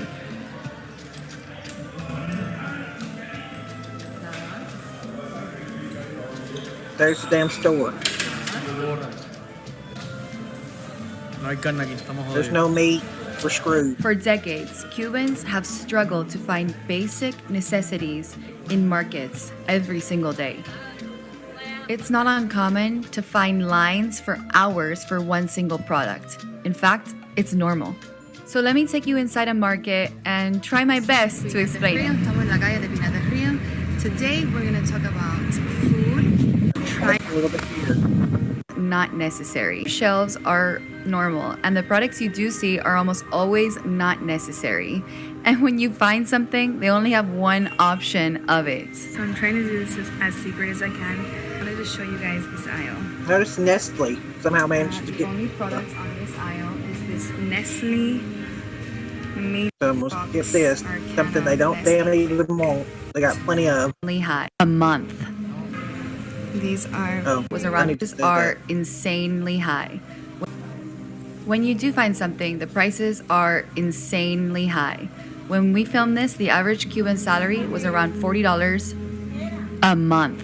$40 a month. These are peppers, and I'll show you how much this is. A can of peppers, and it's $15. $15. I hope you like hot dogs, because that's all the meat that they have here today.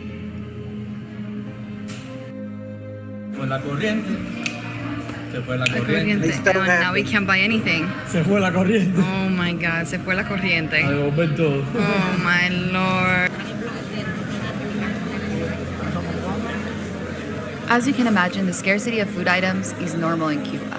But Yoel's normalcy was about to change dramatically.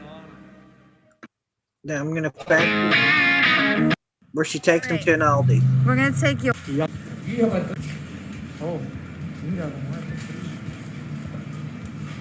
The man tears up.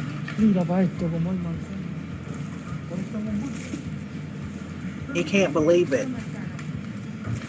They have so much. We have so much here in America. Tripping out over a lime. But none of these people that are pushing socialism ever talk about this stuff. It's kind of eye-opening to watch someone that is living in a country starved, ran by a government that dictates what they can buy. Like he can't believe it.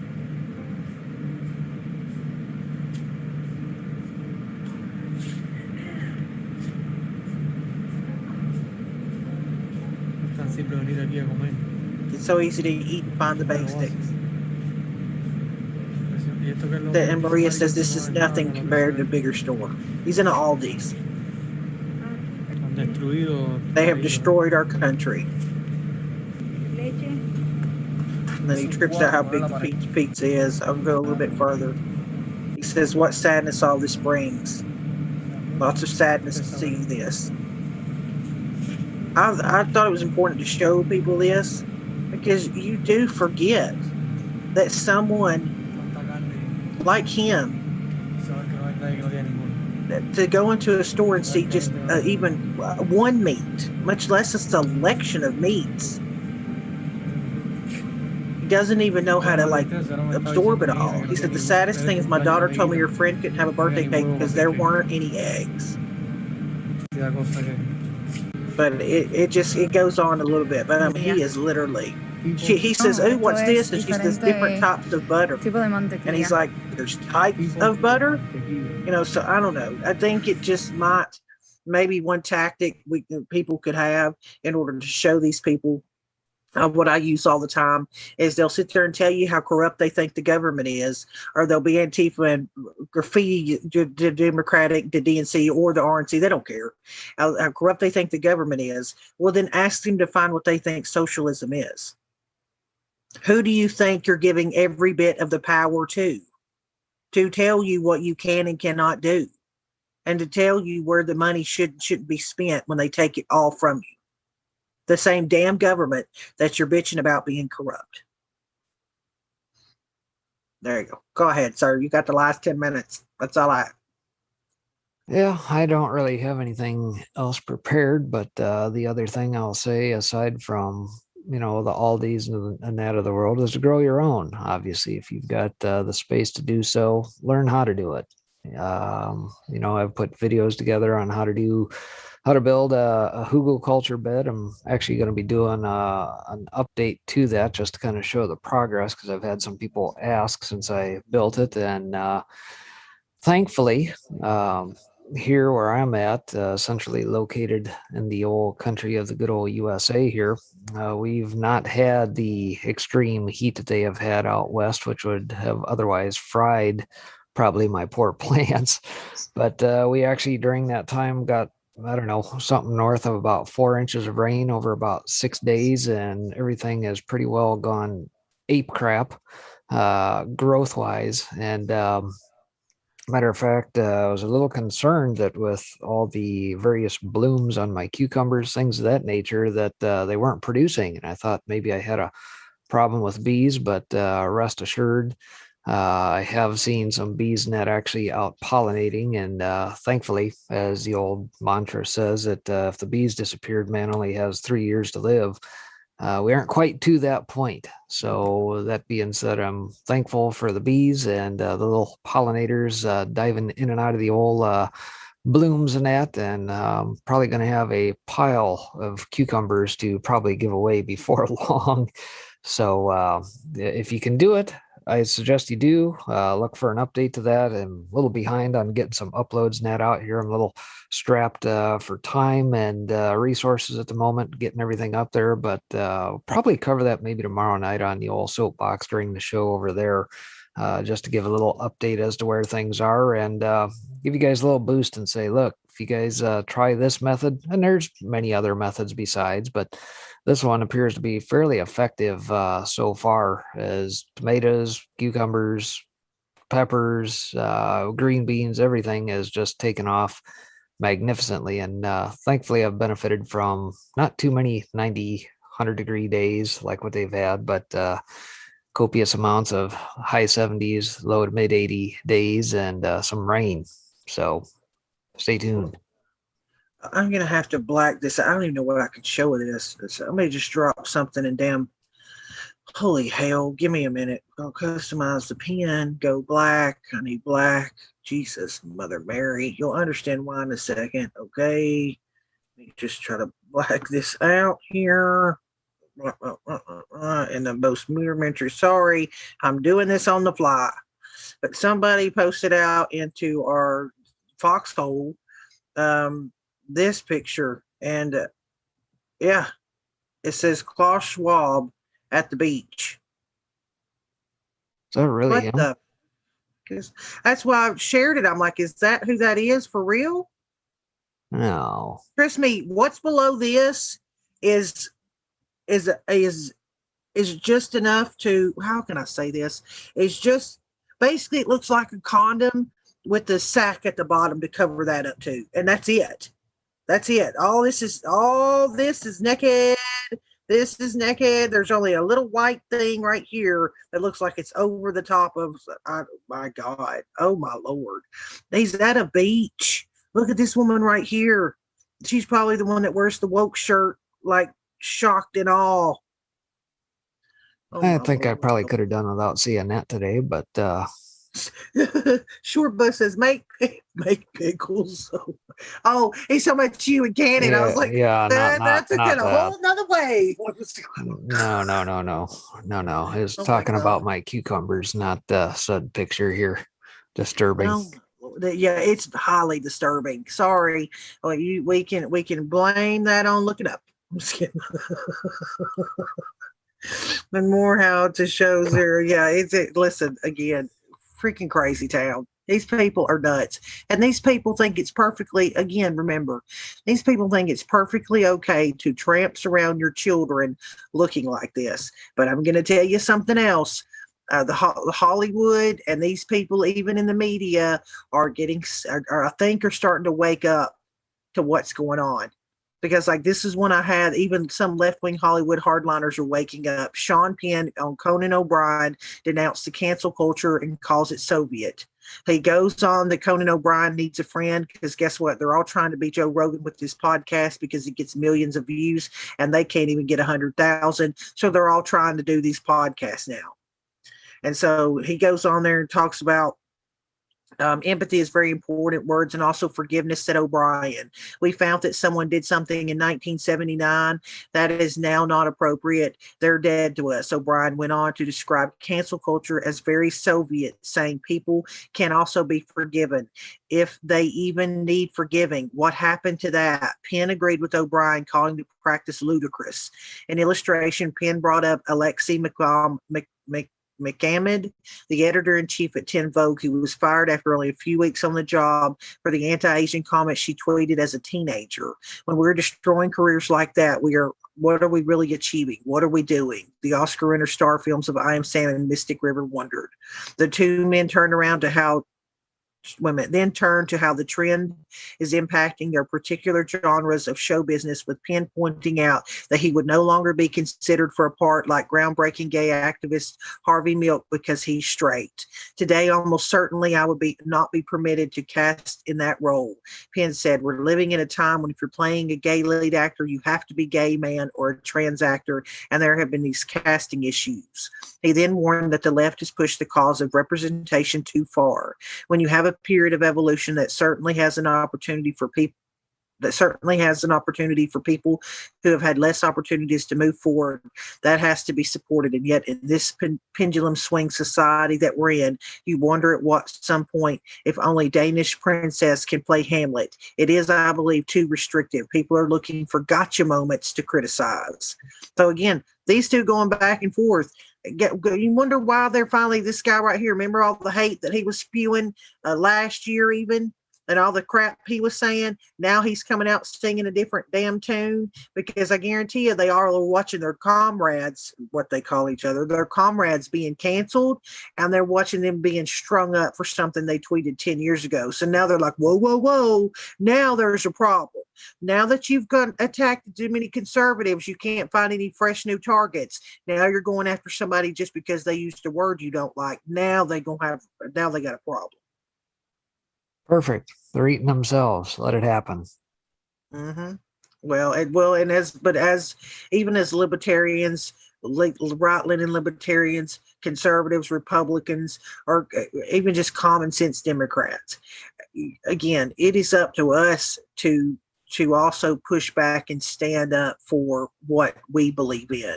To go support the people that have a backbone right now. I think that's so important that, people will sit here and talk about stuff, but we got to do something. I mean, honestly, like at some point, if we got to band together, and we need to be the people that call these companies. When I found out that it only took 12 people to call one company to have them bend over backwards for the wokeness. And then, like all these people you hear about with their gun, that preach and talk about gun control. I'm going to show you something I retweeted today, which is freaking disturbing. So warning, this is damn disturbing. And this is what happens when you have mental health issues and nobody's doing a damn thing to stop it. You don't even need to hear the volume. What this says is a homeless man with mental issues went about stabbing people on the 7 train in New York City. Just all these people just riding the damn train. Look, Notice, why? Where's anybody covering this? Oh, because he's got this right skin tone. We don't want to cover it. I don't know, but this is what happens when you shut down all these mental health facilities and you leave these people out on the street, and then all you guys want to do is blame a damn gun. And while you got California handing out hypodermic needles so people can inject themselves with heroin on the side of the street, and you got nut jobs in getting on subway trains, and after listening to CNN all night, telling them that they're some victim and they can't achieve anything, regardless of the fact that they got themselves in the situation that they're in because they don't want to do a damn thing. They want to be a bum, but it's not their fault. It's your random white person. It's your fault. Well, not only that, but think of how many Americans, and I'll venture to say even people worldwide, but especially here in America where we have direct-to-consumer marketing through TV of all the big pharma psychotropics and everything else. I mean, you got a drug a week with some name you can't pronounce and 500 side effects to cure some little deal. Where how many pills are people popping on a daily basis at this point that help propagate this? Yeah, you got that right. Exactly. Sunny days. Good news. Somebody gonna come in here and be like, "Woo, let's not be depressed anymore, folks." Yep, everything's sunshine and rainbows now. That's why I like what Sunny does. Is because she'll come in here, even if she brings up serious topics, she's kind of like to hit it and go, like moving on. Look at this funny little thing with this, platypus playing with a kitten. Like, you need that, and I'm telling you, and I encourage every one of you to take that time to be able to know that there's love out here in the world. It's not all doom and gloom. Yeah. All right. It's just mostly doom and gloom. No, I'm kidding. We just got to counter the narrative with more sunny days out there, pushing the good news. Yeah, I was going to say it's encouraging to me personally, because I do some stuff on the background and the things that I discuss or the different groups I pay attention to. I'm encouraged at all the amount of people that are searching for God right now, that were considered themselves atheists or non-religion, that feel something in their gut that's leading them to find a creator. It's happening. I agree. I like that. Just Just so you know, though, I have been having some mic issues or USB port issues. I'm not sure which. Or it's a Zoom issue on PSB. I don't know. You sound good now. I had one my damn self and had to reboot my whole computer. I did hear you, and you did sound robotic, like a robot. Speaking through water. Exactly. Breaking was trying to brown me.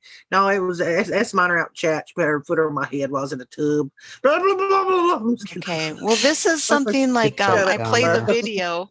I'll play a video and I can't hear the video. The sound goes out, and then they can, the audience can hear the video, and then pretty soon they can't hear me at all. Like my mute and unmute doesn't work. It's happened a couple times now. So we'll just see. I'll be watching chat to see if I get any. Did you recently buy a PC? It maybe has one of those defective chips in it. I heard that, and I think all my PCs have had defective chips. Okay, we're going to make up a new song. Cloudy day, Sunny got a shitty array. All right. You are closing out the show today because Pixels is still in West Virginia hanging out with his grandparents. And so Adel will take the day off if Pixels is around. He does so much stuff. So I will pay attention and be listening in. So you know how to give me if there's a delay in her ending, it's because I'm the one having to put in the command to end the channel, in the show. So it will end with Sunny today, but everybody's fine. Pixels is fine. 412 is fine. He's doing a show now, and Daddy Dragon's good. He's just decided to watch football. Awesome. And before we go to, somebody posted out that Daddy has lost his YouTube channel again.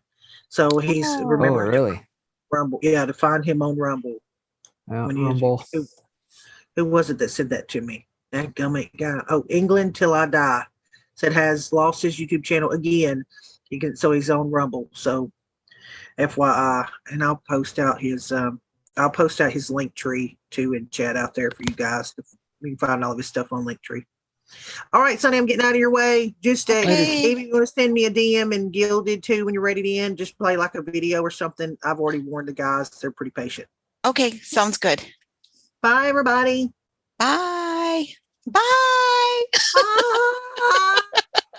See, my singing bye. It is so beautiful. It's like angels getting ran over by a Mack truck. Bye. Hey, everybody. I'm looking at YouTube chat. I'm going to say hi to you. I see Marie Ingram. I see Keck Wrangle, Suzanne Gamble, Gimp Wagon, Ray Edmonds. Thank you. The Blunt Crusader, John Jordan, Richard Fulton, John Pierce, Gimp Wagon. I'm not sure if I said that already. Bing Bong. Let's see, Leslie Alderslade. One Man, The Blunt Crusader. Okay, I think I gotcha. If I missed anybody, I apologize. In D Live, I see Short Bus Mooner, Shelly Michelle, Mombat1, My Nexus, Swatch, and Deplorable Thora. Hello, everyone. 5x5 is out there, I think. Band Shadow, Tim Mull. Hi, Tim Mull. Good to see you. All right, so I'm going to go ahead and grab this share screen. And I'm looking for the right screen, and I got it. Okay, there we go. All right, so got some news and some videos, and my usual gig. I did see this today, and if you haven't heard this already, what the heck? The FBI seizes fully assembled U.S. Capitol Lego set from home of January 6th protester by Christina Layla. And so supposedly the FBI, our premier law enforcement agency, seized a fully assembled U.S. Capitol Lego set from the home of a January 6th protester. According to court records, federal prosecutors alleged 27-year-old Robert Morse directed other protesters during one of the most intense and prolonged clashes with Capitol police officers on the Lower West Terrace of January 6th. That was my dramatic reading. I'm sorry if I failed. Okay. The reason I wanted to preface this is I've got some stuff from Twitter that I wanted to, when you hear the stuff from Twitter, it has to do with this article. And then I'll just go through a few of these articles just to give you some idea of some of these things that are happening to maybe keep an eye on. Anti-police activists vow to disturb lawmakers at their homes in Minnesota. So I'm from Minnesota, and yeah, this is happening. Anthony Gukowski is out of Alpha News. And left-wing agitators are vowing to take their activism to the next stage by disturbing state lawmakers at their homes. This promise comes in response to the state's 2-year public safety budget bill, which passed last week with bipartisan support and was signed into law by Governor Tim Walz. Progressives think the bill fails to meet the moment and does nothing but increase funding for police. So, yep. You know, they even tell us what they're doing, and they seem to be able to get away with this stuff. It's distressing, to say the least. And then I came across this earlier this week. Sickening. The Satanic Temple buys billboard space across America posting disgusting abortion messages by Jordan Conradson. This is disgusting. So they got this billboard. Our religious abortion ritual averts many state restrictions. This, not a cake. This, not a baby, is what they're saying. The Satanic Temple is weaponizing the First Amendment and putting up disgusting signs across the nation. Local police patriot Becky Kaufman shared a photo of this atrocity in Phoenix, Arizona. Oh, yeah. So these billboards advertise Satanist religious exemptions in abortion and compare cake batter to the miracle of human conception. A cake which follows a precise recipe and comes out exactly the same each time is not comparable to the creation of an entirely new human being who has unique DNA, a mind, and a soul, and I would add a spirit from God. And, as Soko touched on, or Laura touched on, I do believe it's coming down to this, that people that can see the evil are like, what the heck is going on? They're starting to awaken, and hopefully they, turn to God, in my opinion. Y'all, if you're on Getter, I'm not against Getter. I've just been watching Getter. I know a lot of people are pushing it, and I'd just be careful. New social media site Getter hacked hours after launch. I jumped on and I felt like I got kind of fooled when I went on the one that started with a P. I can't think of it right now. Parlor. And then, to find out too that Parlor, the person behind it, her and her husband, I can't think of her name, but her husband is an analytic data collector, I believe. And I could be wrong about that, but it was something to that effect. Oh, the Mercer family is behind, it has some backing behind, is it Bongino that owns Parlor or has, shares in it? Anyways, research for yourself. But I felt like then my, just more information got out there. And so I'm waiting on this. I don't believe President Trump has gotten on Getter yet. And I believe the Sidney Powell and the Michael Flynn accounts are not them, but I could be wrong. So just, something to look out for, do your own research, and of course, make your own choices. All right, so I think I'm going to get into my Twitter. That's enough crappy news for today. I do have some videos that are probably in the crappy category, but shoot, just lost my place on that. All right, well, maybe it'll come back later. Okay, let's see. So opening my bookmarks, and I'm kind of looking at you guys.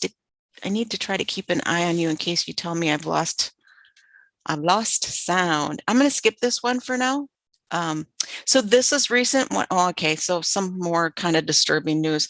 Major explosion and fire reported in oil tanker at the Jebel Ali port of Dubai.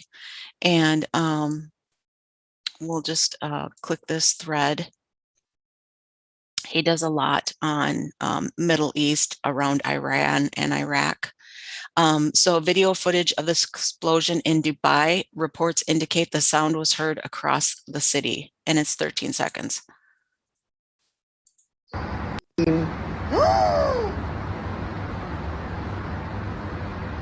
C'est un délire.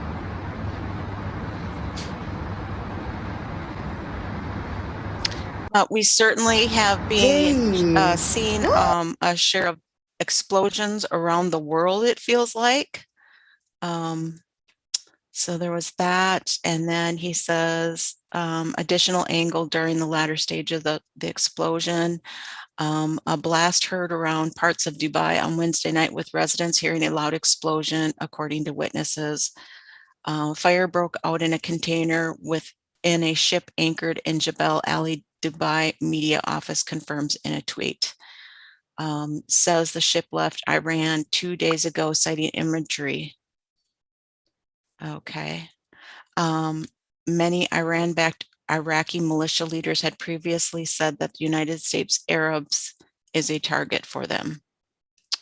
And the fire is under control, and there is no deaths or injuries as a result of the accident at Jebel Ali Airport.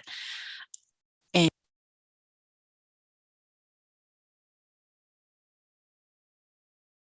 I had got a message. I just wanted to make sure it wasn't Soko messaging me something about tech. Okay. So let's see. Then there was this from Dave Rubin. Some of these people I follow, I don't know, if they're reliable.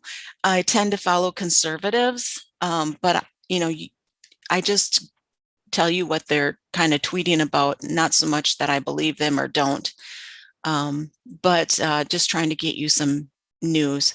But this is what's been kind of going around here, I guess. And he was retweeting Raheem Kassam, who's on the War Room. He says Twitter could remove or expose the people behind all these accounts in minutes. There is a reason they don't. We all continue to play a fixed game. And Raheem tweeted, who is bombarding social media with pro-lockdown bots?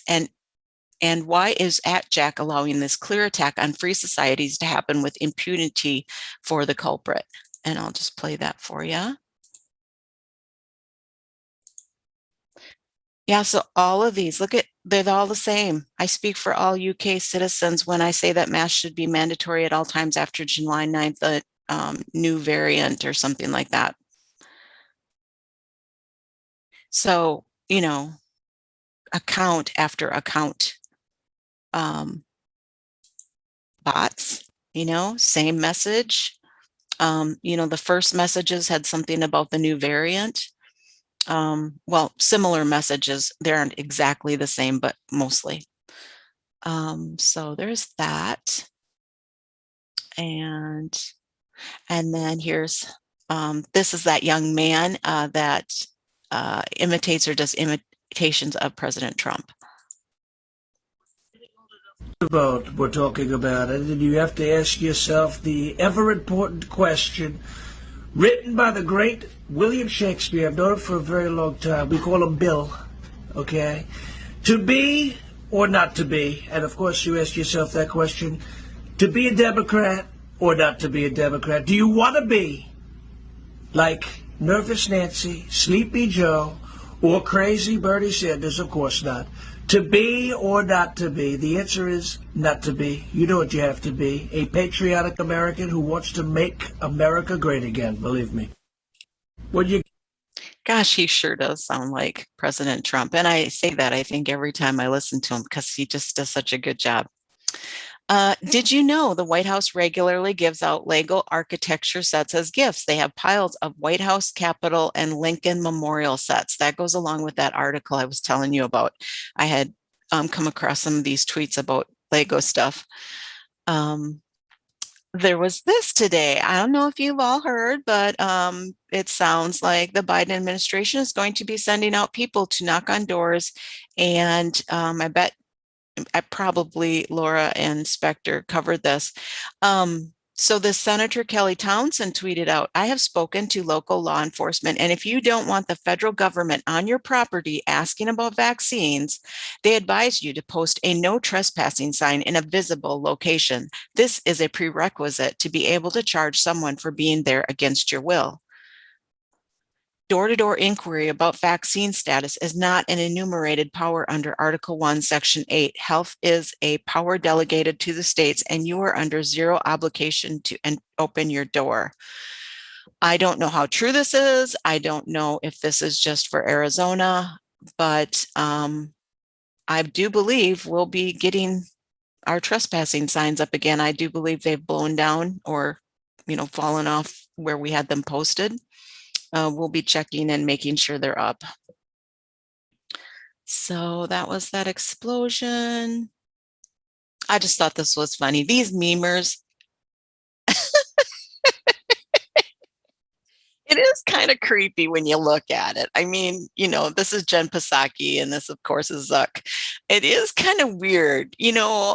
I'm not saying he is her or she is him or anything, but it is kind of funky how these memers do this, and then you kind of look at it and go, oh, that looks kind of familiar or similar. It's weird. Anyway, let's see.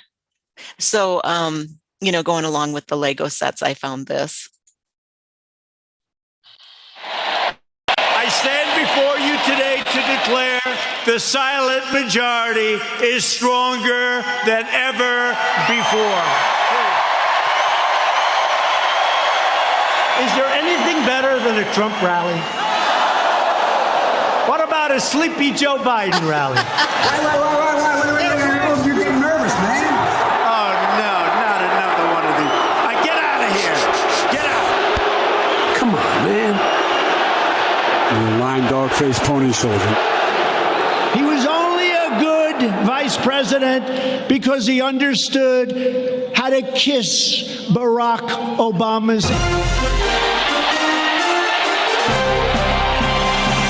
Fun. That must have been done by Politizoid. I don't know who that memer is, but I thought that was kind of funny. Some levity in our day. Yeah, so I don't know if you've heard, Misoko and again, breaking could have covered. I was in and out today and doing food chores around the house. But political police in every Capitol building, I do believe they put a couple, one in Florida, and I can't remember the other state, where they were putting some offices for like political peace or something like that. Anyway, this guy goes political peace in every Capitol building now. I don't know, something to keep an eye on.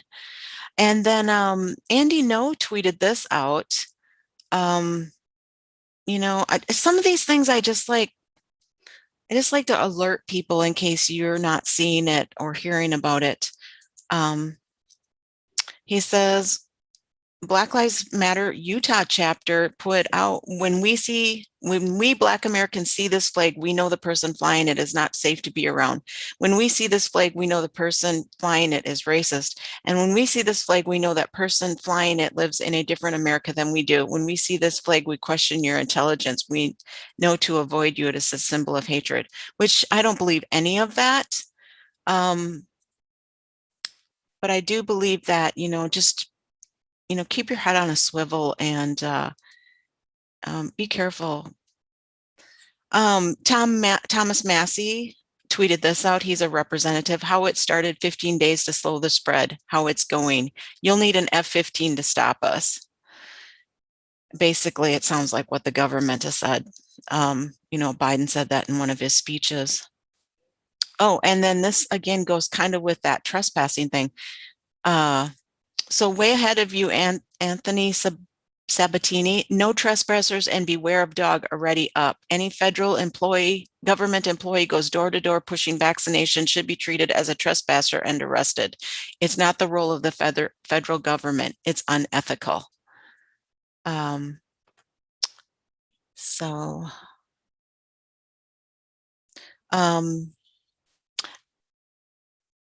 Yeah, I'm going to skip that one. I've already kind of dabbled in the bad news. Let's see. Lauren Boebert tweeted out, COVID-19 mutated into communism a long time ago. Yeah, so I'm makes me wonder about this. This Christopher Rufo is really on top of the teachers unions and CRT. And this woman is saying CRT is not going to be taught in elementary schools or middle schools or high schools.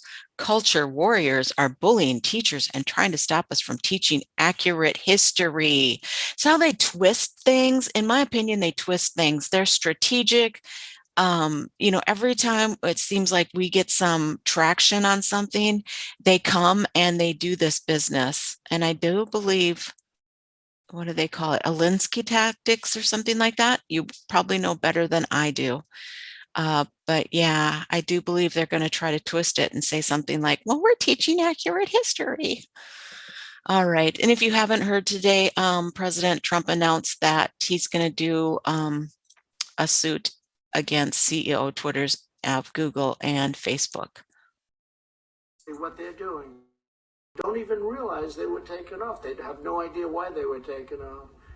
But what they're doing is incredible and incredibly dangerous.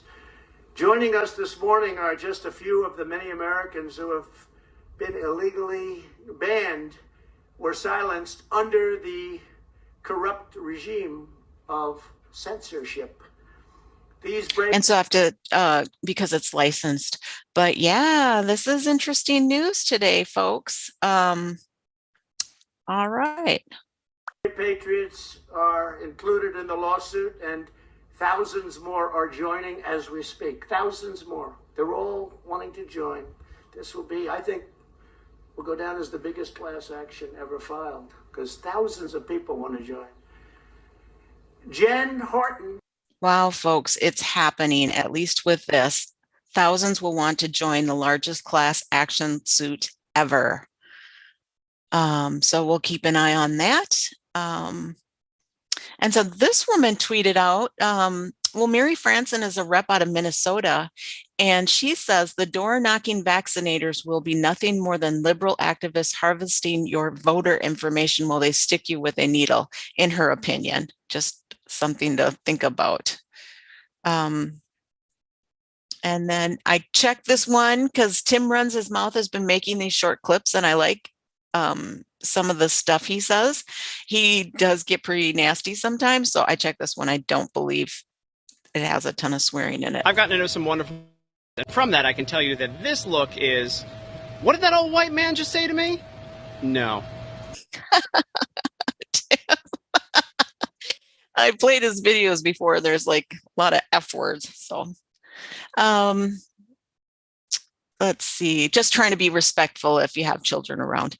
Viva Frey, no one should be okay with the fact that the QAnon shaman is still being detained pending trial. It is unconstitutional, cruel, and unusual punishment. If you can be a liberal Democrat and you are okay with what is going on with the QAnon shaman, you may not be as liberal or as democratic as you think you are.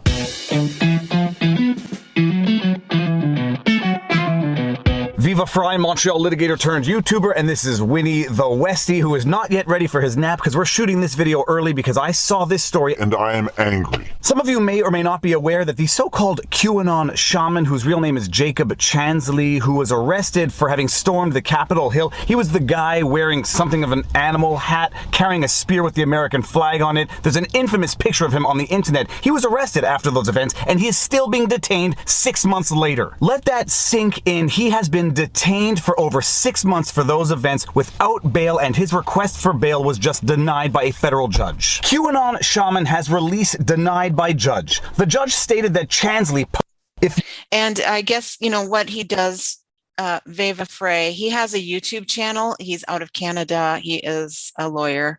He does these little short clips. I wish they wouldn't cut him off, though. I wish they'd at least finish a sentence. But he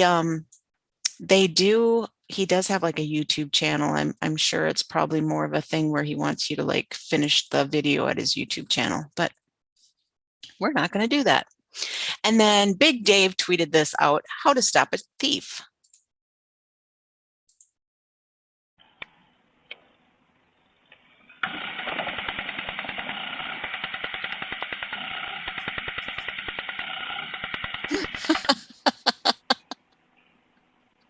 He got quite a surprise there. I suppose it's on a motion sensor. And then Alex tweeted this out: breaking, Pennsylvania just initiated a full forensic audit, which will use the same practices as the audit in Arizona. Something else to keep an eye on. Official Haiti President Jovenel Moise assassinated at home. Keep your eyes open for leaders of countries opposed to vaccinations to start dropping like flies. I don't know if that's true or not, but I do believe that there was an assassination. He did die. I'm hearing rumors that his wife died, but I do believe she was wounded and taken to a hospital. So that's something to kind of keep an eye on too, I think. And then, you know, you never know if these videos are true or not, or if they're old, or if they're new, or what's, you know, going on in them. But this one says, Brazilian people destroy HAARP, HARP. People awake is their biggest fear, the Great Awakening.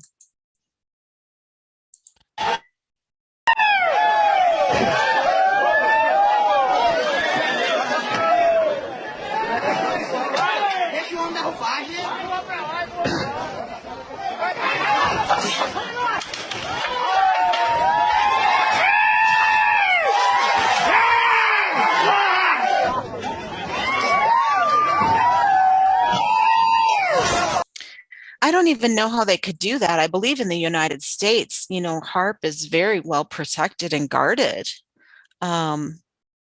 So I don't know if that's even possible. Not that you should do that, because this channel does not condone violence. Molly on MZ Hemingway, people who call the few-hour riot at the Capitol by unarmed protesters an insurrection are bad people who are harming the country, particularly so if they don't use the term for months-long violent coordinated attacks on White House, federal courthouses, small businesses, etc. I'm infinitely more terrified of powerful people calling the riot an insurrection and rewriting reality as a ploy to seize unlimited and unaccountable power and brutally oppress their political opponents than I am of Buffalo Head or Grandma in the Rotunda or Mr. Feet on Desk. Also, to call it deadly after spending months brazenly lying that protesters killed a cop while downplaying the fact that the only killing was of an unarmed protester by a still anonymous cop is peak propaganda. And I believe Molly writes for senior journalism from Hillsdale. She writes senior editor for the Federalist, Fox News contributor. And she says she retweets Babylon Bee a lot. So she must be, she must know what she's talking about. Let's see. And there's this. So I'm gonna. You want to try it one more time and remember it and try to hit it? Yes or no? Huh? No. Why? This hurts. What hurts? Let me see. Let me see. No, not this one. Wait, let me see. Not this. Wait, so you're telling me you don't want to try again because your finger hurts? Jaden, we're going again, okay? Let's go. I'm not about to let you walk away from this. You say, hey, you called that stunt. Let's make it happen. Let's fight for it. Come here. We got this. And then we can go to the doctor afterwards, okay? No. No, your finger hurts. No, your finger hurts. We're gonna go to the doctor. All right, so you wanna try one more time? Or go to the doctor? I'll try one more time. Let's go. Love you. Quit acting like a little baby, okay? Okay. My little finger hurt there. Ready? Say hi, everybody. Here's my new stunt. Hi, everybody. It's a new stunt. And 1, 2. Great job. Good job, mama. Right whenever I go to catch you, it moves a little bit, but it's fine. Let's go. Let's go. 1, 2.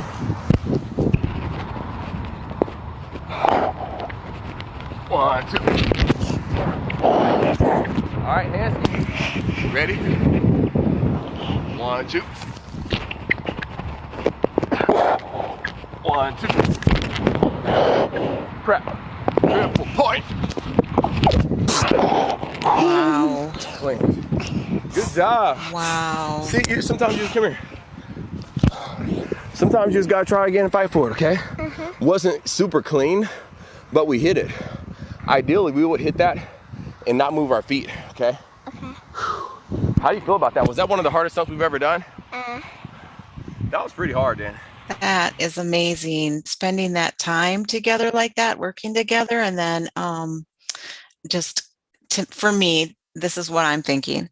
I thought it was amazing that he, tried to push her through while also kind of consoling her and pointing out, but also trying to get her to see that she could do something that she didn't think she could do or wanted to quit. So, yeah, don't remember that one very well. All right. Okay, so I heard another pop and I just want to check to make sure. Okay. All righty. So this is kind of funny. I have a hole. I need you to look at it. I have a hole between my breasts and I need you to look at it. Okay. That's just your belly button. Like that. Just your belly button. Oh my gosh. Let's see. This gal tweets out, they say the Delta variant rapidly spreads. Guess what else rapidly spreads? Lies. And then there was this. Be frivolous, without a cause, no life insurance plan. Family setting up GoFundMe's to bury you, man. It's like we love to put your face on the shirt. Love to see our community hurt. Moms crying, aching with pain, holding the remains of her baby. It's a massacre. When the violence gonna stop? Calling all big homies, cousins, uncles, and dads. Smack that youngin' upside the head and take his Glock.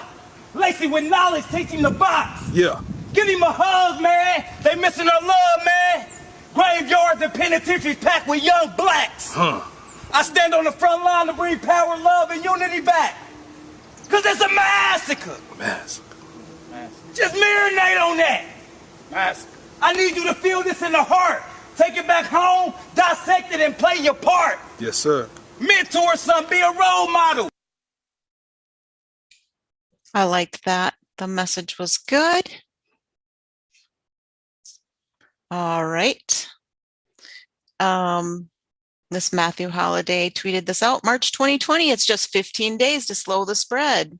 486 days later, July 2021, we will be going door to door to Americans who have not been vaccinated. And then I think this guy's making fun of masks a bit. He says, I wear my sunglasses to protect you. You wear your sunglasses to protect me.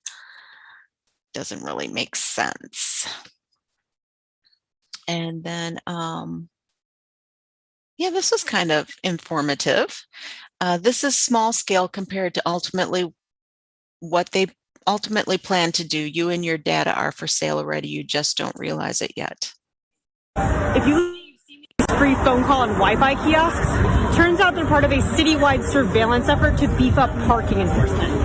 The kiosks, which you literally can't escape in Manhattan, are maintained by Sidewalk Labs, which is under Google. And even if you're not using the kiosks, the cameras are giving Google and city officials a real-time view of the streets. That's right, in 2016, the US DOT made a deal with Sidewalk to funnel all this transit data to city officials. Therefore, Sidewalk's real business is combining public and private parking space data, which it rents out on demand to the city. The city then uses that data to know where and when to station their parking enforcement. And why does this matter?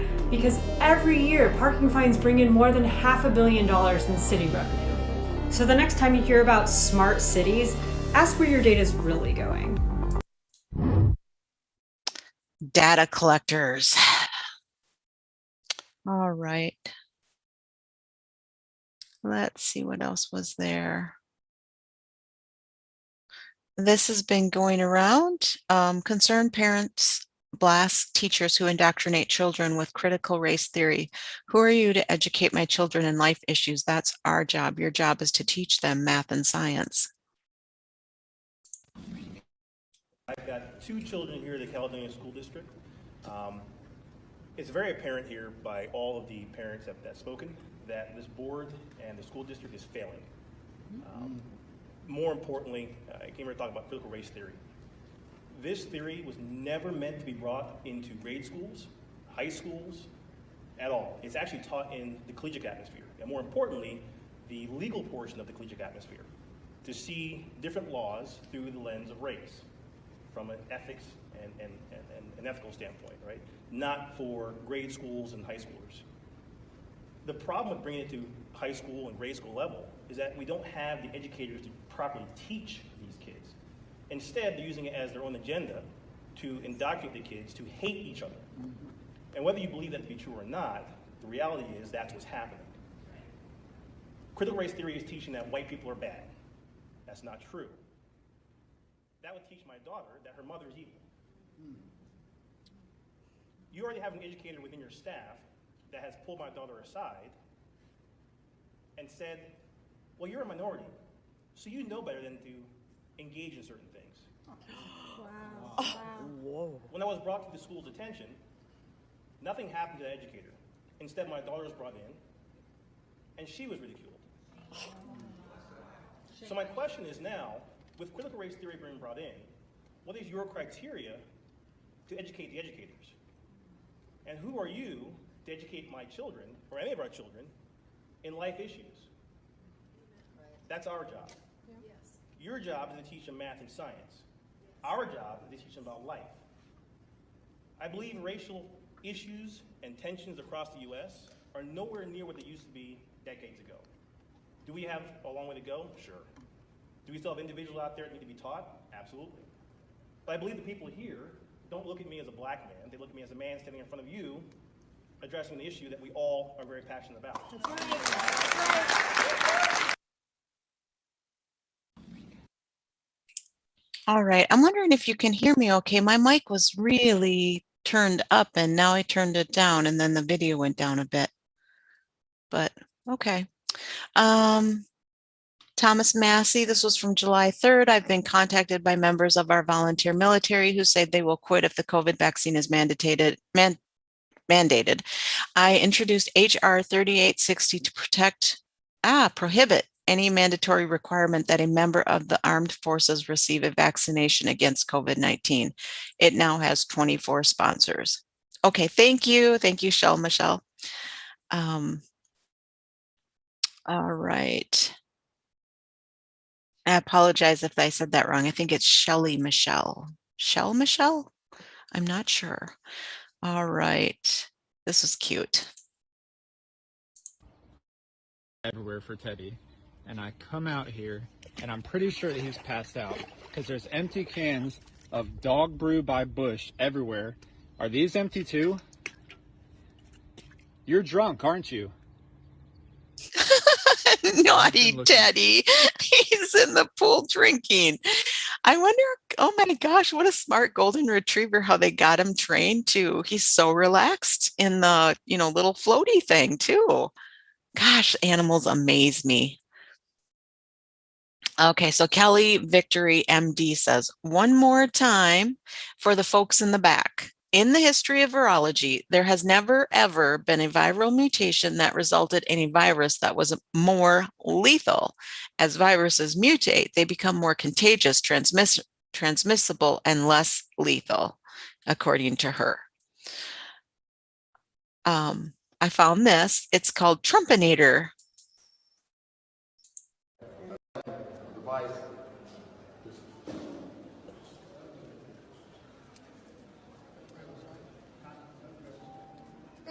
When you see a motorcycle 12 feet long. Almost 4 years. Wow. Oh my God. Incredible. That is awesome. Now you all know Junior's a biker, right? You got to set up so we can get a picture. That is so gorgeous. Look on the other side. That is incredible. Yeah, this is so cool. Look over here.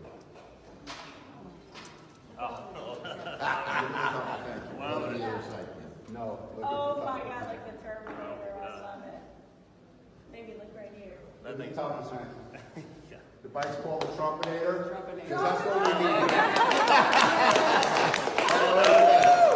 Wow, a lot of hard work, I bet, went into that design and creativity. People are so amazing and creative.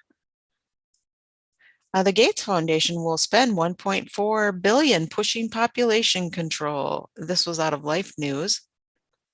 And then this was funny. Evil 2019.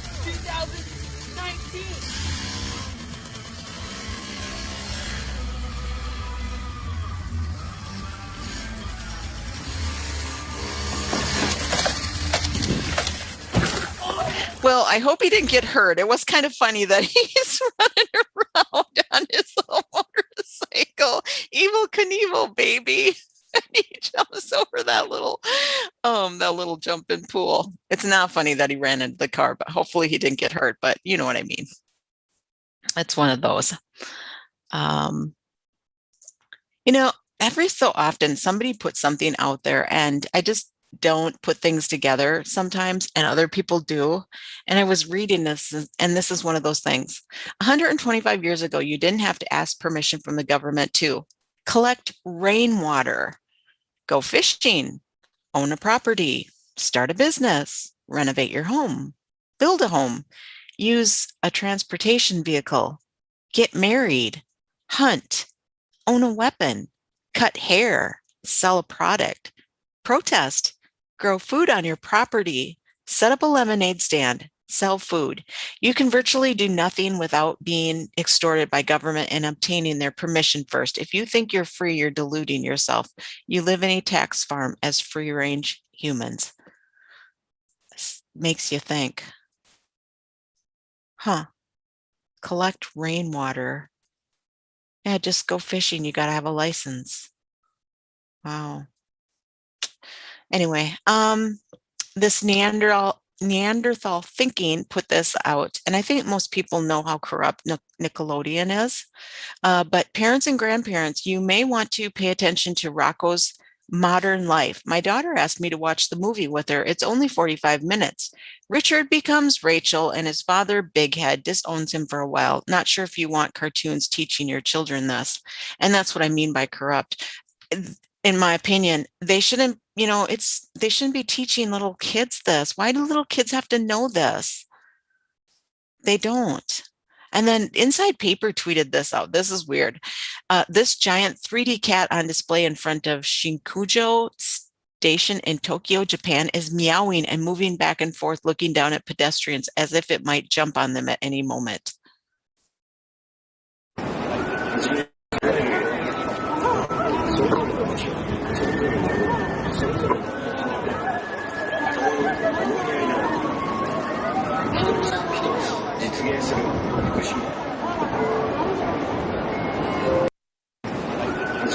Isn't that weird, folks? I mean, if they can do that with this cat, just think of all the things they can do. That one kind of went, whoa. And then this was just a feel good.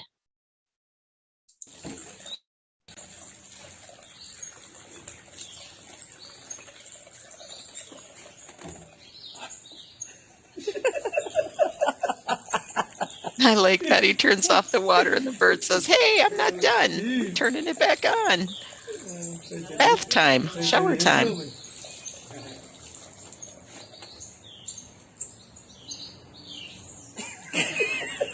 Says, wait a minute, I'm still not done. Oh my goodness. They're so smart. Animals are so smart. Beautiful.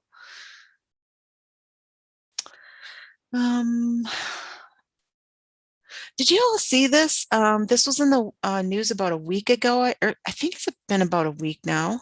A massive explosion in the Caspian Sea on Sunday that was thought to be caused by a mud volcano revealed an island when the dust settled.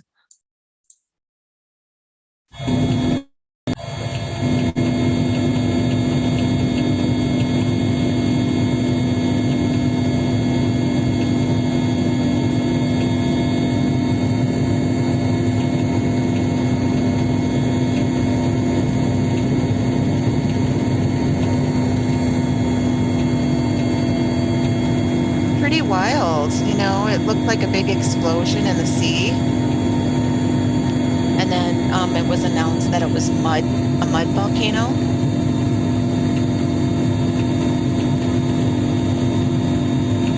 I don't know if that's true or real or not, but it looks kind of weird like there. I don't know. That's kind of wild that an island could just pop up, but I suppose that's what happened in some places anyway. I don't know. This was Michael Brayton, and he tweeted out more on the coming manufactured food shortage. Not only am I the only one speaking out about bills and regulations against our animal agriculture, but now other people are talking about the real problem. The government offering money for farmers to destroy their crops. What does that tell you about this government, this administration's agenda? Destroying crops, destroying food for Americans. Control the food supply, control the people. It is time to wake up and save family farms, save animal agriculture, get educated on our practices and what we need. 3 states that really need you right now: the 3030 bill, Nebraska; the pause bill, Colorado; and the no slaughter bill in Oregon. Please save family farms. And do not let the government do this to our food supply. She said the no slaughter bill. Well, she read 3 bills, but the no slaughter bill in, was it Oregon? Let's see. And do this to our food supply. I caution. Sorry. And do not let the government do this to our food supply. The no slaughter bill in Oregon. Please save. No slaughter bill. Yeah, they're going to try to, I think, well, from my personal opinion, I think they're just going to regulate and try to put laws in until they, squish the farmer down so bad. I hope it doesn't come to that. We got to have hope. Let's see.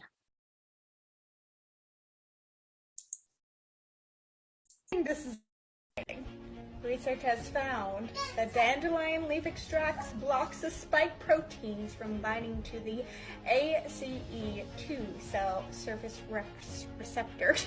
Do you know what this means? It means God's in control, because I'm sure almost everybody has little dandelions growing in their yard. We're never given anything we can't handle. This is extremely. So that's kind of interesting, folks. There have been some articles out there, and you got to do your own research, but people are making dandelion tea and saying that maybe dandelions can help if somebody has gotten the shot and needs extra immune support. Let's see, this was, oh yeah, I don't know if people are talking about this or not, but this Mark E. Glinton was putting out there that, okay, let's try again for clarity. This book is talks between John and I, John McAfee. And they're called tapes because they are tapes. It was originally his autobiography, but we flipped to another format. They are still his words. This is still his story. And he told it to me while he was in hiding. So that was from July 4th. And from May 4th, it's last post on this for a while, but a few people have asked what this book is. Well, it's at Official McAfee, and I started working on his memoir in 2019, but for boring reasons beyond our control, that plan didn't work out. This book is the product of those many hours of conversation. So if anybody's interested in that, sounds like he's working on that. And then this was cute.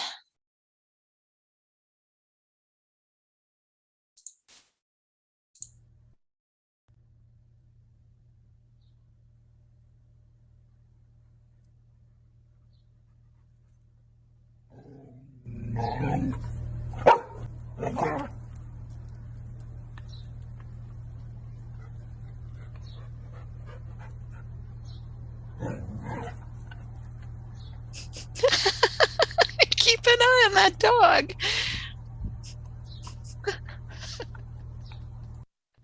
That's cute. Just some of those feel-good moments. Have you ever seen a herding dog at work? I think, like, I'm sure it's probably in England, but I know in Ireland they have these dogs that... Here, kid. Come by.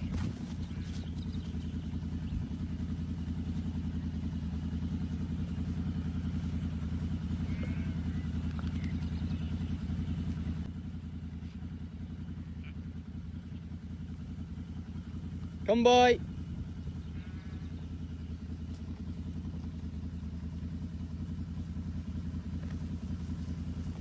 High energy dogs. Okay, lie down.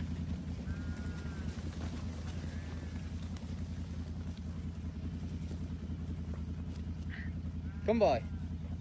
Oh, there's a few sheep in the back. He's like, I'm going to get Good them. girl. Bring them all over. Lie down, lie down. Wow, they are Up, so like trained so well. It must. Wow. Who's a good girl? That's just amazing to me. I like animals. I just think it's amazing. And then this is some 4th of July. I really love, there's something about watching fireworks explode. It's just so pretty.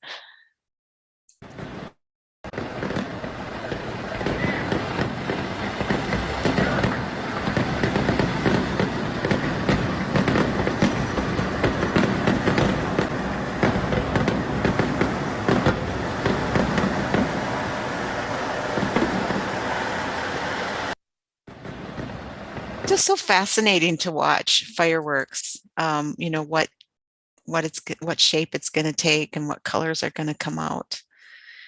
And then this was a video of singing the Star Spangled Banner in Hazlet, Texas, Walmart. Just beautiful.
We're better together, folks.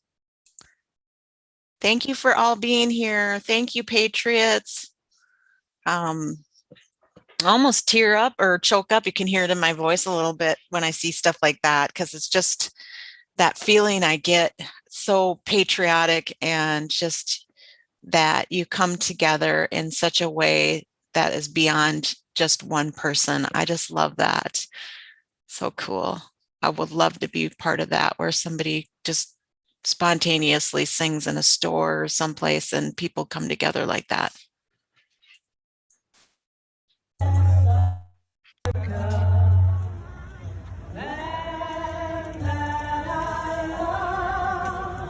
Stand beside her and guide her through the night with a light from love.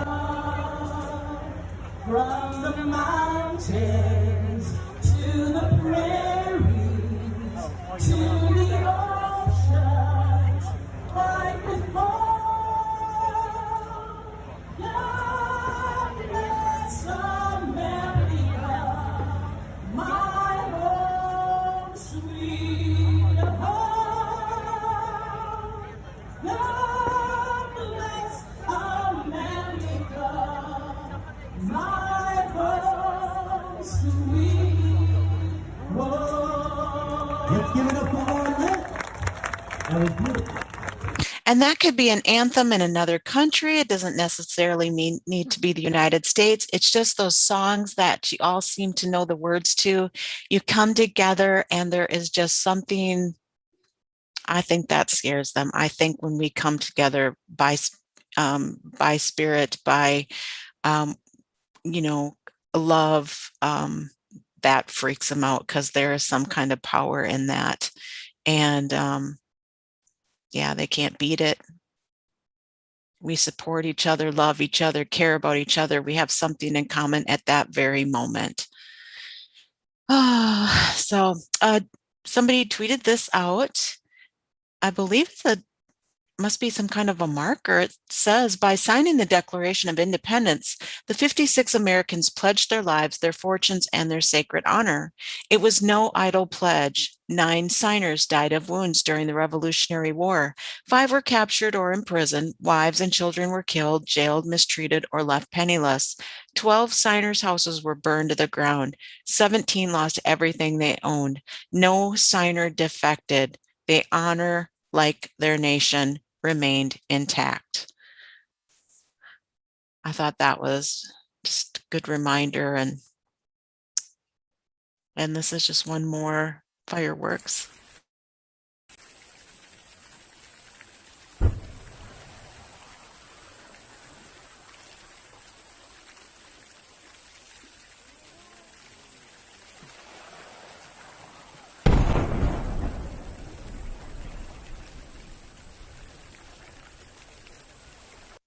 That's so beautiful to me. I love that. All right, we'll get on with it. Let's see. Now, this is kind of interesting. I don't know if this is true or not. It says first X flare in 4 years. A new sunspot emerged during the early hours of July 3rd and promptly exploded, producing the first X-class solar flare since September 2017. X flares are the most powerful kind, and this one caused a strong shortwave radio blackout over the Atlantic Ocean, and that was from July 3rd. I didn't hear anything else about it except for this post. So I don't know if that's true. Sun flares. And then Zach Voorhees tweeted this out. One company has stood up and declared they will not use Microsoft's GitHub. I don't even know what GitHub is, but product anymore because Microsoft is stealing everyone's code to train their AI code writing tool called Copilot. Microsoft has declared what they do as fair use, even GPL code. So that might make sense to you techie people. I don't know. I'm going to skip those two. And this again is the Trump impersonator guy. You're going to make a left, okay? We're talking about a left onto Sawtell Boulevard. A wonderful street. I built it with my own two hands. A beautiful street. I know a lot about it. Nobody knows Sawtell like I know Sawtell. You're going to make a left, and if you reach Bernie Sanders, you've gone too far left, okay? If you reach Bernie, you've gone too far. In 3 big, beautiful quarters of a mile, we're going to make a U-turn, okay? We're going to make a U-turn, turn around, or as Jen Psaki likes to say, we're going to circle back, okay? We're going to make the U-turn, the greatest U-turn the world has ever seen at Corpus Christi Drive, and we're going to turn it around faster than the world has ever seen. We're rerouting, or as I like to call it, lost, okay? We've got no clue where we are. We are more lost than a liberal after reading the Constitution. We're more lost than Sleepy Joe after leaving his basement, but we're going to get there soon, believe me. Awesome. You know what? If Captain Deplorable says it, hey.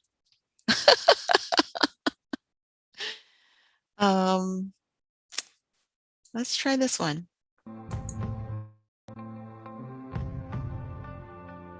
If your loved one has passed away due to COVID-19, pay close attention to this message. You could be entitled to a death benefit of over $300,000. The U.S. government has set up a fund to pay families relief if they've lost a loved one due to COVID-19.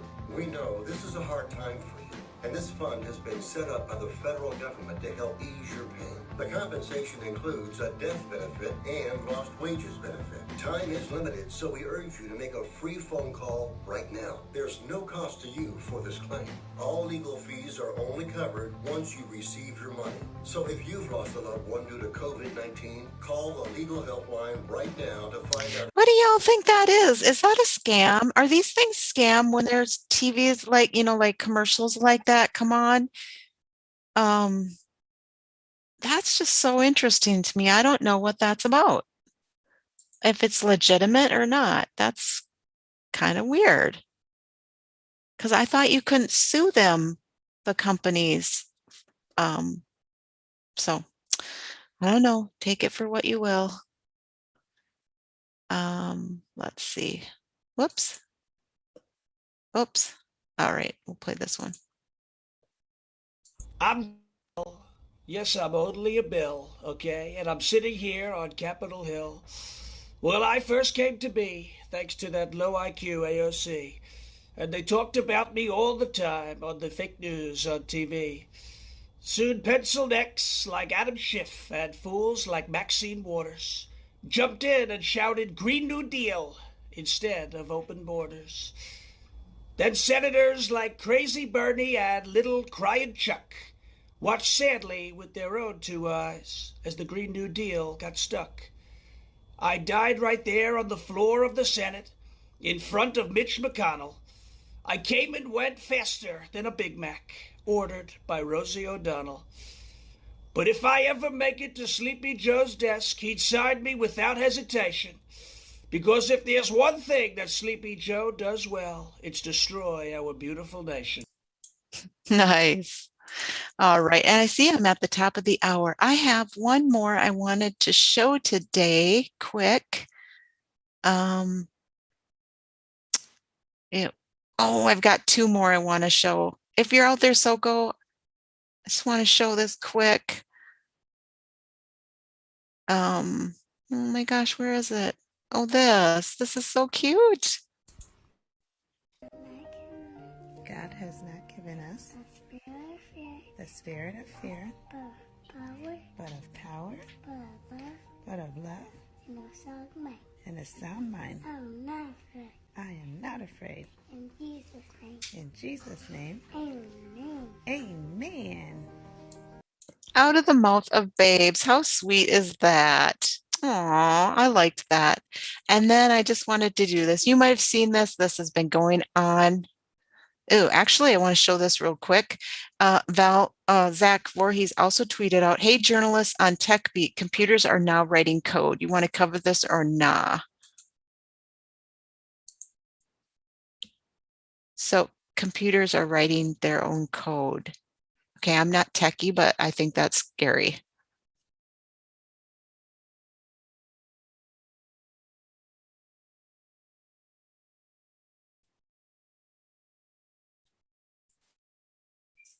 Wow.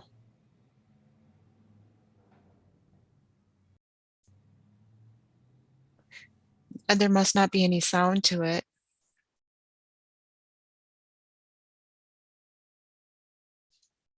So that's how advanced it's becoming, or maybe that's been out for a while. I don't know. Zach Voorhees seems to be kind of on top of the tech stuff.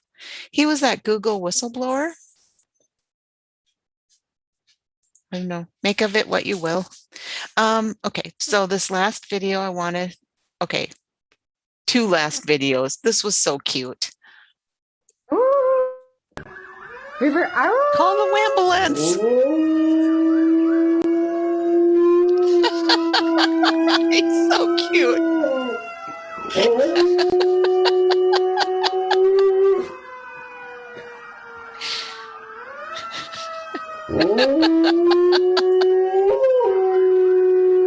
Oh, they're so amazing. Okay, so this is the last one. I hope you enjoy this.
I'm thinking they had a little fun making that. So Soko, I'm finished. If you would take us out, that would be great. And she said there's a little bit of a delay. Thank you all for being here. Thank you for coming to 5x5 and listening today. And